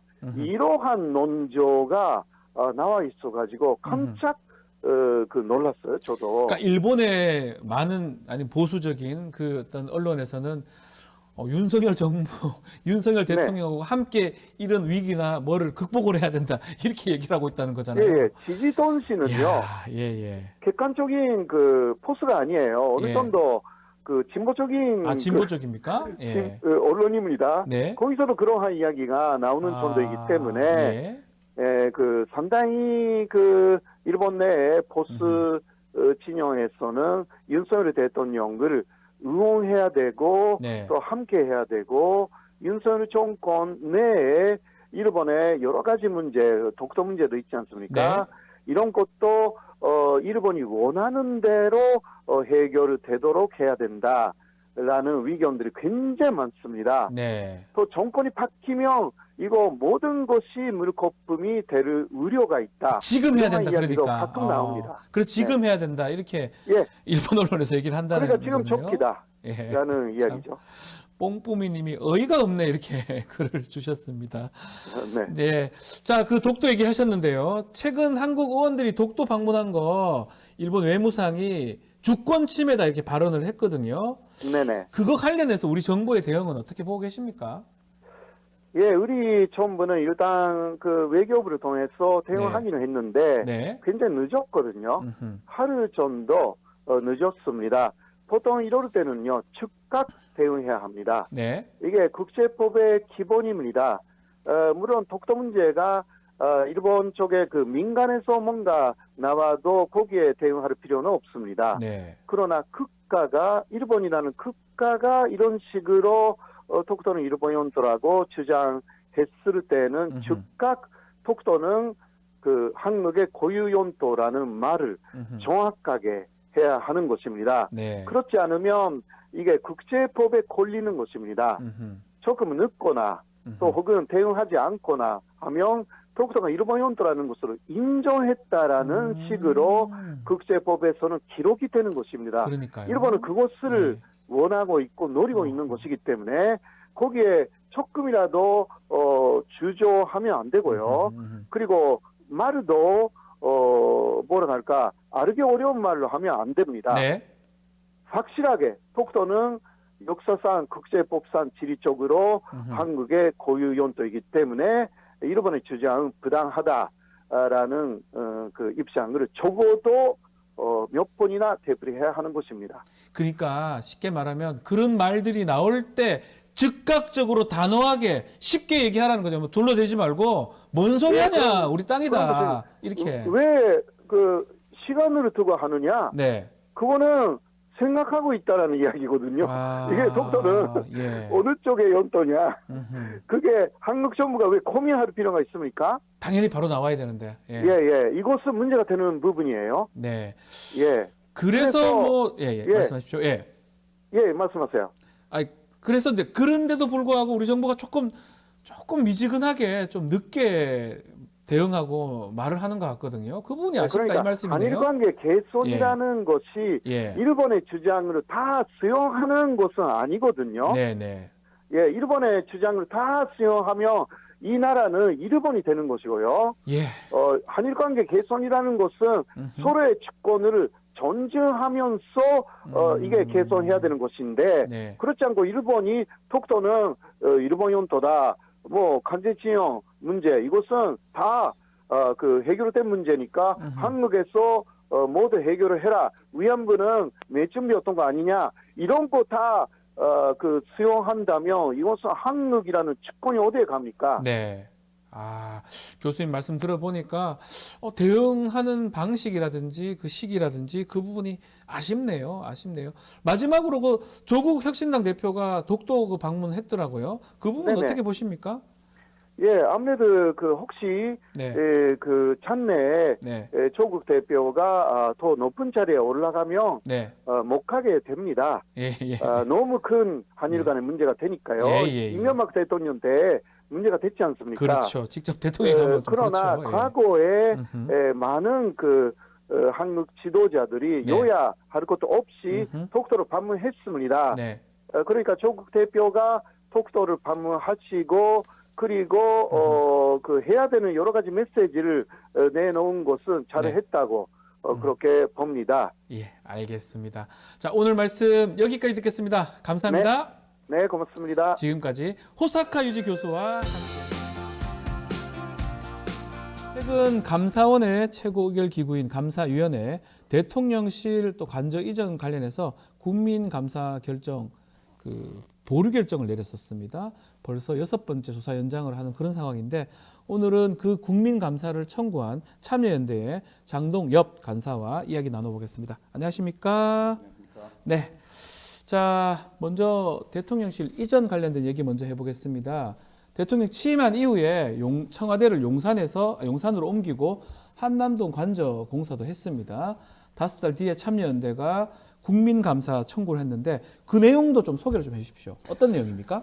예, 저희가 2002년 10월 12일에 네. 이제 그 국민 723명의 국민과 함께 이제 국민감사 청구를 감사원에 제출을 했는데요. 2022년 7월. 예. 그러니까 벌써 1년 반 지난 국민감사 청구인데 네. 이제 당시에 이제 대통령실 관저 이전이 사실은 이제 대통령 취임 전에 너무 전격적으로 이루어지다 보니까 이제 의사결정 과정에서 불법이나 또 직권남용 같은 불법 행위가 없었는지 또 그다음에 이제 관저 이전 과정에서 그 당시에도 이제 김건희 여사 관련 업체가 네.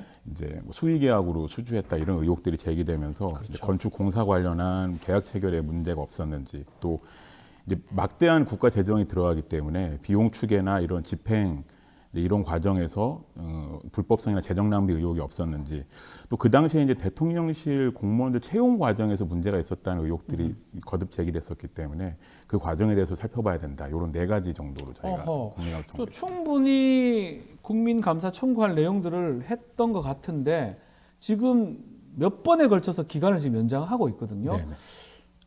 지금은 뭐 보류 나는 건 좀 다른 거지만 연장을 이미 5번 뭐 했던 것 같은데 그때 무슨 이유가 있던가요? 연장했던 이유? 그러니까 저희가 그 이제 감사 청구하고 나서 2달 뒤인 2022년 12월 14일에 이제 네. 이 4가지 중에서 2가지에 대해서만 감사를 실시하겠다라고. 이제 4개 중에 2개만. 예. 네. 2가지가 뭐였냐면 이제 아까 말씀드렸던 이제 의사결정 과정의 불법 네. 여부, 그다음에 지금 이번에 이제 감사위원회에서도 논란이 됐던 이 대통령실이나 관저 이전 건축공사 과정에서 네. 계약 체결 요 2부분에 대해서만 감사 실시를 하겠다고 했었고 그마저도 사실 이제 지금 사상 전례 없이 국민감사에 대해서 6차까지 연장한 경우는 제가 알기로는 전례가 없는 걸로 알고 있는데 네. 그렇게 연장을 하고 있고요.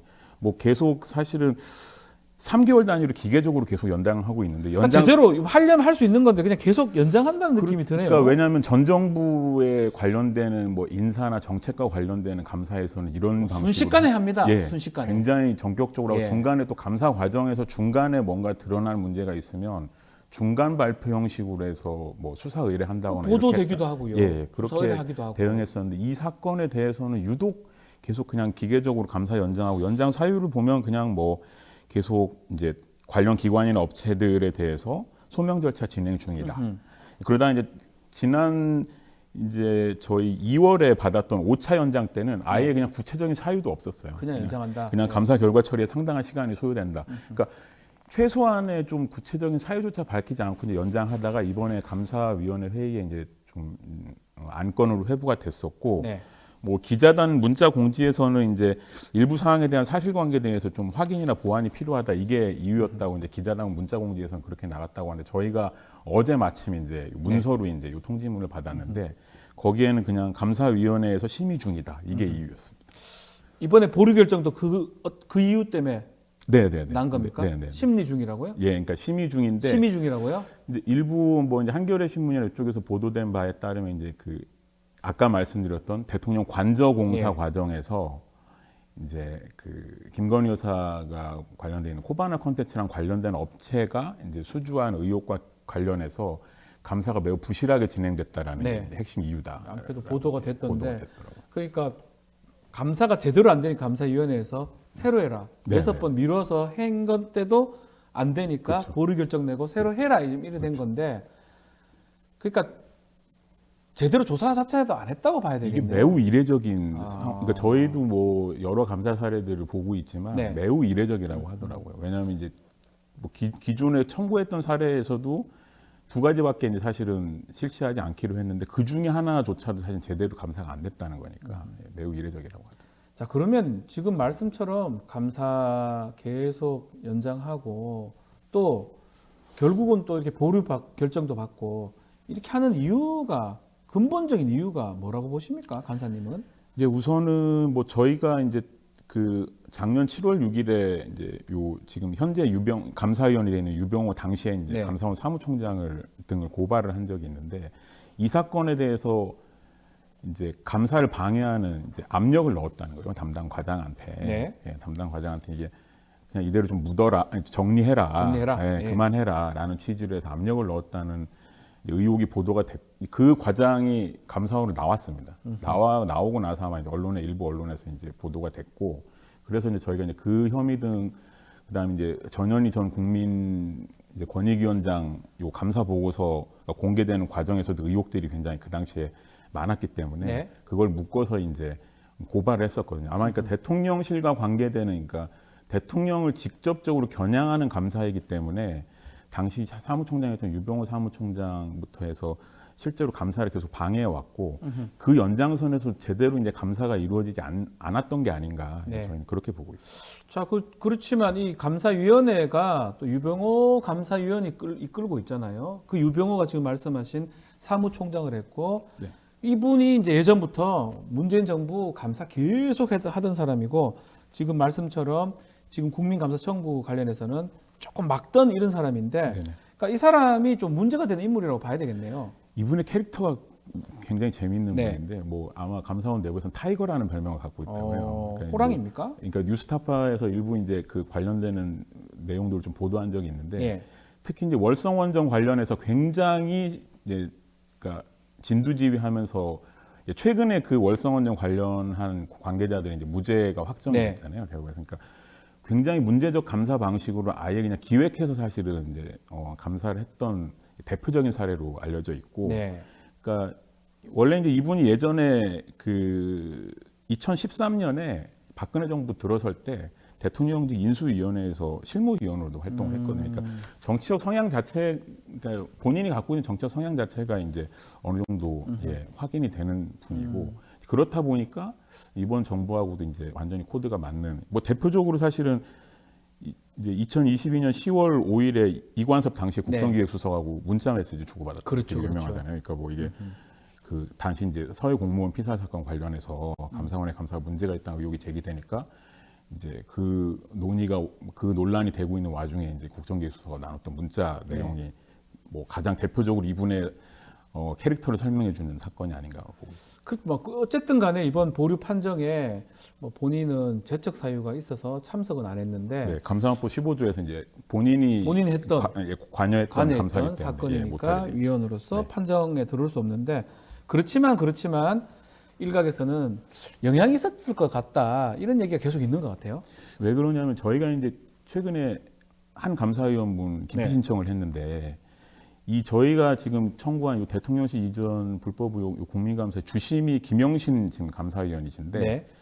저희가 이제 그 유병호 당시 사무총장을 같이 고발했던 분이에요. 아. 그러니까 왜냐하면 이분이 전현희 위원장 그 감사 보고서 공개 과정에서 위법행위 의혹이 네네네, 있어서 맞습니다. 예. 같이 묶어서 고발했었기 때문에 저희가 고발한 분이 저희가 청구한 감사를 주심이라는 게 이제 법원으로 치면은 이제 그 판결문을 작성하는 네. 그러니까 이게 그런 역할을 맡는 분이어서 절대 맡아서는 안 된다 그렇게 이제 기피 신청을 했는데 감사원에서는 그것도 이제 거부한 한 상황이었고 그래서 당연히 아마 영향이 있었을 것이다 그렇게 저희는 보고 있습니다. 일각에서는 이거 대통령실의 좀 아픈 부분이기도 하잖아요. 그렇죠. 심장부를 막 찌르는 거기 때문에 네. 대통령실 눈치 보기 아니냐 이런 얘기도 있는데 맞습니까? 뭐 국민감사임에도 불구하고 다른 국민감사랑 비교하더라도 네. 예, 국민감사 사실 굉장히 감사가 실시되는 과정까지도 이제 심의위원회를 거쳐서 가기 때문에 네. 실시되는 과정이 굉장히 좀 쉽지 않습니다. 그래서 이미 실시가 돼서 이제 출발한 국민감사임에도 불구하고 이렇게 6차까지 연장되는 사례는 전례가 없는 일이고 네. 이게 대통령과 대통령실을 겨냥하는 감사가 아니라고 하면 이렇게까지 되지는 않았을 거라고 저희는 보고 있습니다. 자, 앞으로 지금 몇 차례 지금 연장되고 보류 결정까지 됐는데 앞으로 이 국민감사 어떻게 진행이 되는 겁니까? 저희가 지금 이제 국민감사 뭐 지금 8월 10일까지 뭐 또 다시 기계정량 3개월 또 3개월 지나 연장하고 연기가 됩니까? 아이고 참. 근데 지금 뭐 추가로 보완 조사가 있어야 된다고 하는 뭐 근데 아마 내부에서 제가 이제 뭐 여러 경로로 들은 바로는 네. 이게 너무 감사가 부실해가지고 네. 거의 약간 다시 감사를 해야 새로 되는 해야 정도 된다. 수준이라고 최소한 뭐 그 대통령실 뭐 이렇게 확인을 했는데 확인 자체도 안 하고 아마 했지 않았을까 그런가 싶거든요. 봅니다. 그래서 지금 뭐 여러 가지 이제 그런 문제들이 있어서 시간이 언제까지 더 좀 끌리게 될지는 모르겠는데 네. 저희는 뭐 일단 그거 말고도 이제 기존에 기각됐거나 각하됐던 사유에 대해서는 이제 그 작년 2월에 헌법재판소에 이제 헌법소원 심판 청구도 해놓은 상태고요. 네. 또 유병호 당시 이제 사무총장에 대해서 고발했던 사건도 공수처에서 계속 수사를 하고 있기 때문에 그러니까 본 감사 이제 대통령실 이전 감사 말고도 이제 유병호 사무총장과 관련된 그러니까 지금 감사형과 관련되는 사안에서도 계속 대응을 할 예정이고 네. 또 요 감사권 관련해서는 이제 새로 이제 22대 국회가 열리기 때문에 국회 차원에서 이제 좀 전혀 다른 방향으로 또 접근하는 것도 좀 고민을 하고 뭐 있습니다. 예컨대 국정조사나 이런 것도 좀 예, 가능한 지금 상황 드러난 아닌가요? 바로는 감사원에서 감사가 제대로 안 된 것 자체도 이미 사실은 지금 굉장히 위법한 문제가 있어서 그 자체도 사실 지금 또 다른 조사, 진상규명의 대상이 되고 있는 상황입니다. 자, 계속해서 김건희 여사 이야기 좀 더 나눠보겠습니다. 지난 13일 명품백 의혹 그 관련된 사건을 지휘하던 검사들 또 송경호 서울중앙지검장 다 물러난 상황인데요. 이례적인 검찰 인사 발표라는 얘기도 있고요. 수사는 좀 어려워질 것이다 이런 전망도 있는데요. 간사님은 어떻게 보십니까?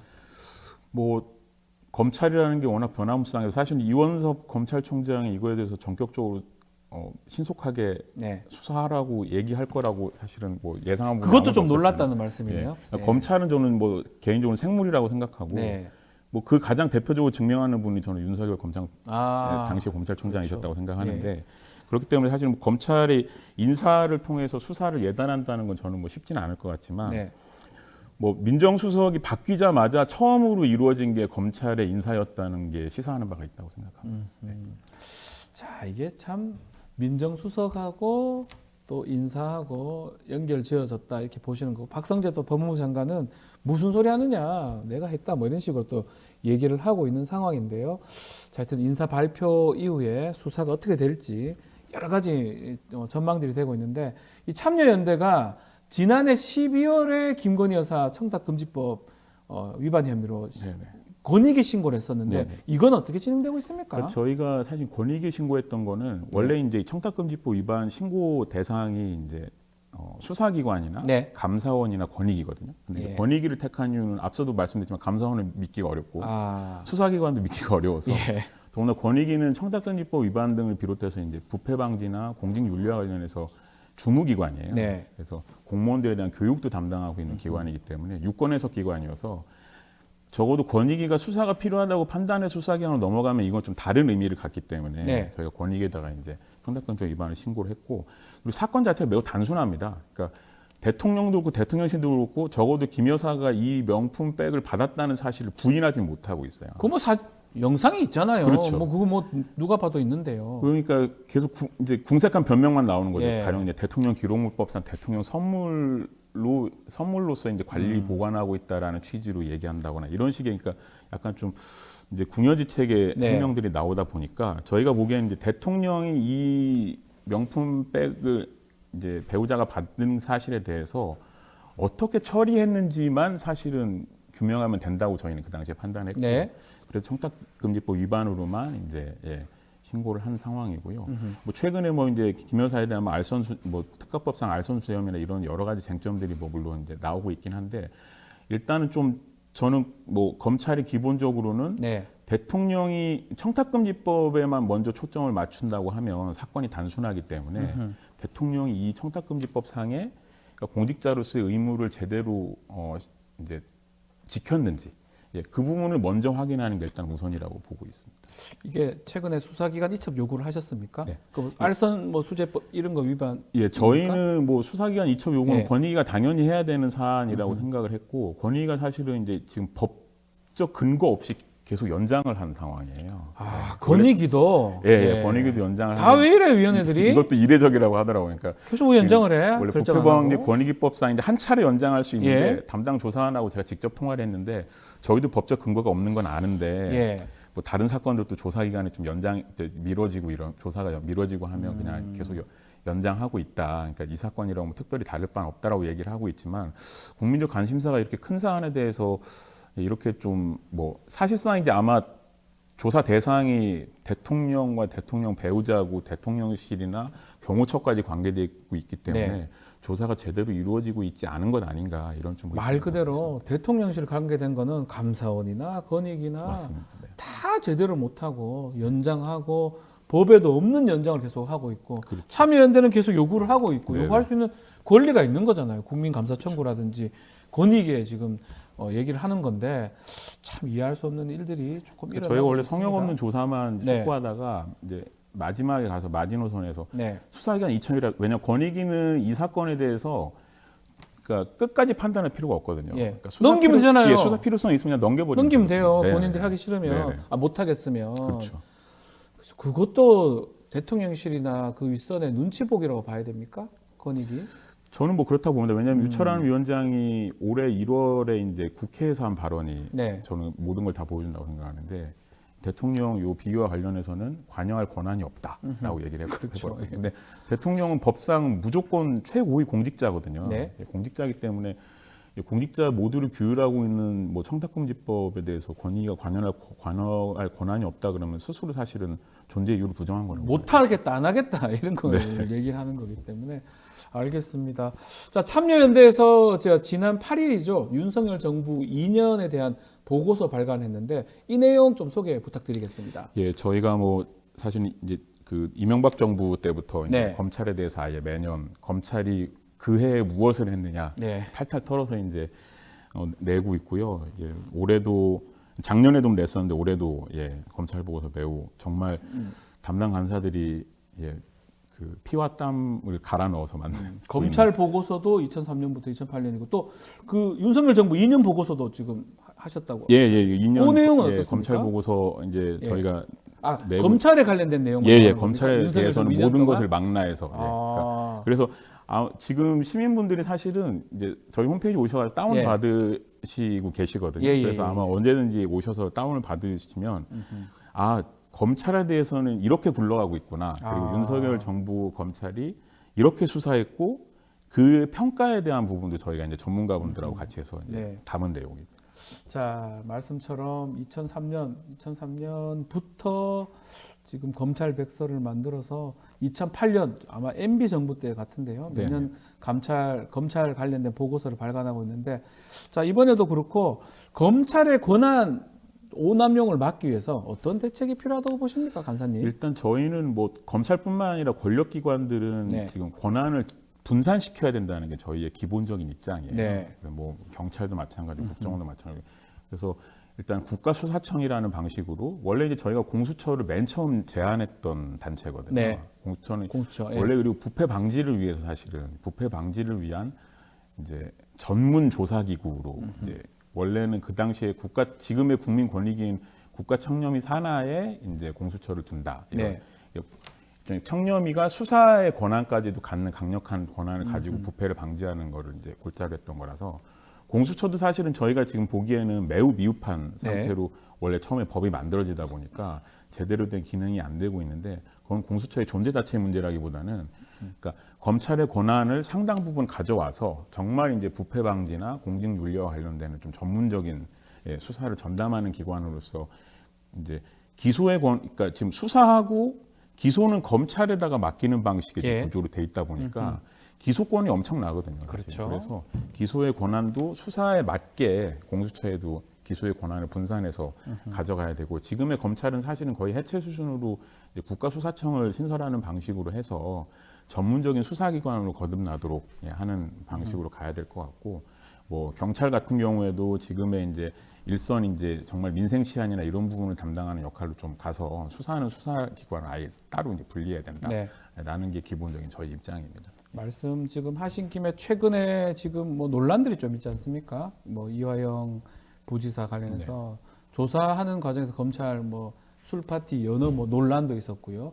또 그리고 뭐 이거는 뭐 아직 확정된 건 아니지만 뭐 장시호 씨 녹취록 같은 것도 지금 얘기가 좀 나오고 있는데 편의 제공을 해주고 뭔가 대가를 주는 예컨대 별건 수사하고 뭐 이런 것들도 사실 문제가 된다고 보시는 거죠? 지금 뭐 검찰 최근에 이제 디넷 문제가 그러니까 이게 수사기관이 정보를 직접 집적하고 이제 독점하는 방식으로 가게 되면 정말 이제 그 뭐 정우성 씨, 조인성 씨가 주연했던 영화 더킹에서의 검찰처럼 그냥 파일집에서 어떤 사건 하나 꺼내 와서 이거 가지고 뭐 좀 만들어 볼까 이런 식의 기획이나 이런 것 그러니까 뭐 거의 공작적 수준의 수사가 가능해지기 때문에 그런 문제들에 대해서 그러니까 권한이 어떤 방식으로든 한 기관에 집중되게 되면 그것이 갖는 이제 문제가 생기기 때문에 문제가 생겨왔고 지금까지 권력을 흔드는 이제 쥐고 흔드는 문제까지 정권까지 흔드는 기관으로 일종 괴물이 되는 문제가 생기잖아요. 그렇죠.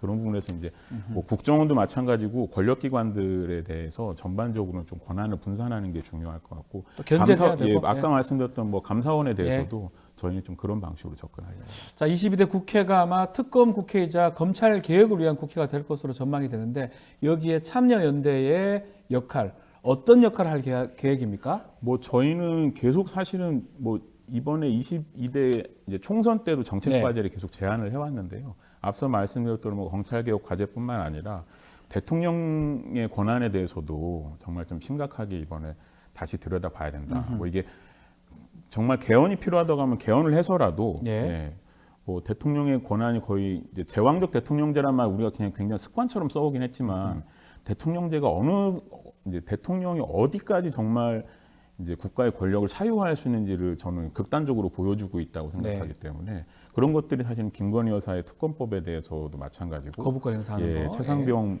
문제나 모든 그러니까 이게 뭐 그런 방식으로 사실은 권력이 행사되지 않아야 그리고 권력이 언제든지 견제받을 수 있다고 국민의 통제를 받을 수 있고 견제받을 수 있다고 느껴야지 마치 그냥 선거 때만 이제 그런 권한이 있는 게 아니라 일상적으로 민주적 통제가 가능하도록 하는 이제 뭐 제도적 장치, 시스템 이런 것들이 뭐 개헌을 비롯해서 모든 담론이 22대 국회 때는 좀 참여연대가 좀 이제 그 동안에도 계속 말씀을 드려왔지만 좀 더 집중적으로 대응을 해야 되지 않을까 생각합니다. 알겠습니다. 자, 오늘 말씀 여기까지 듣겠습니다. 감사합니다. 네, 감사합니다. 지금까지 장동엽 참여연대 간사와 말씀 나눴습니다.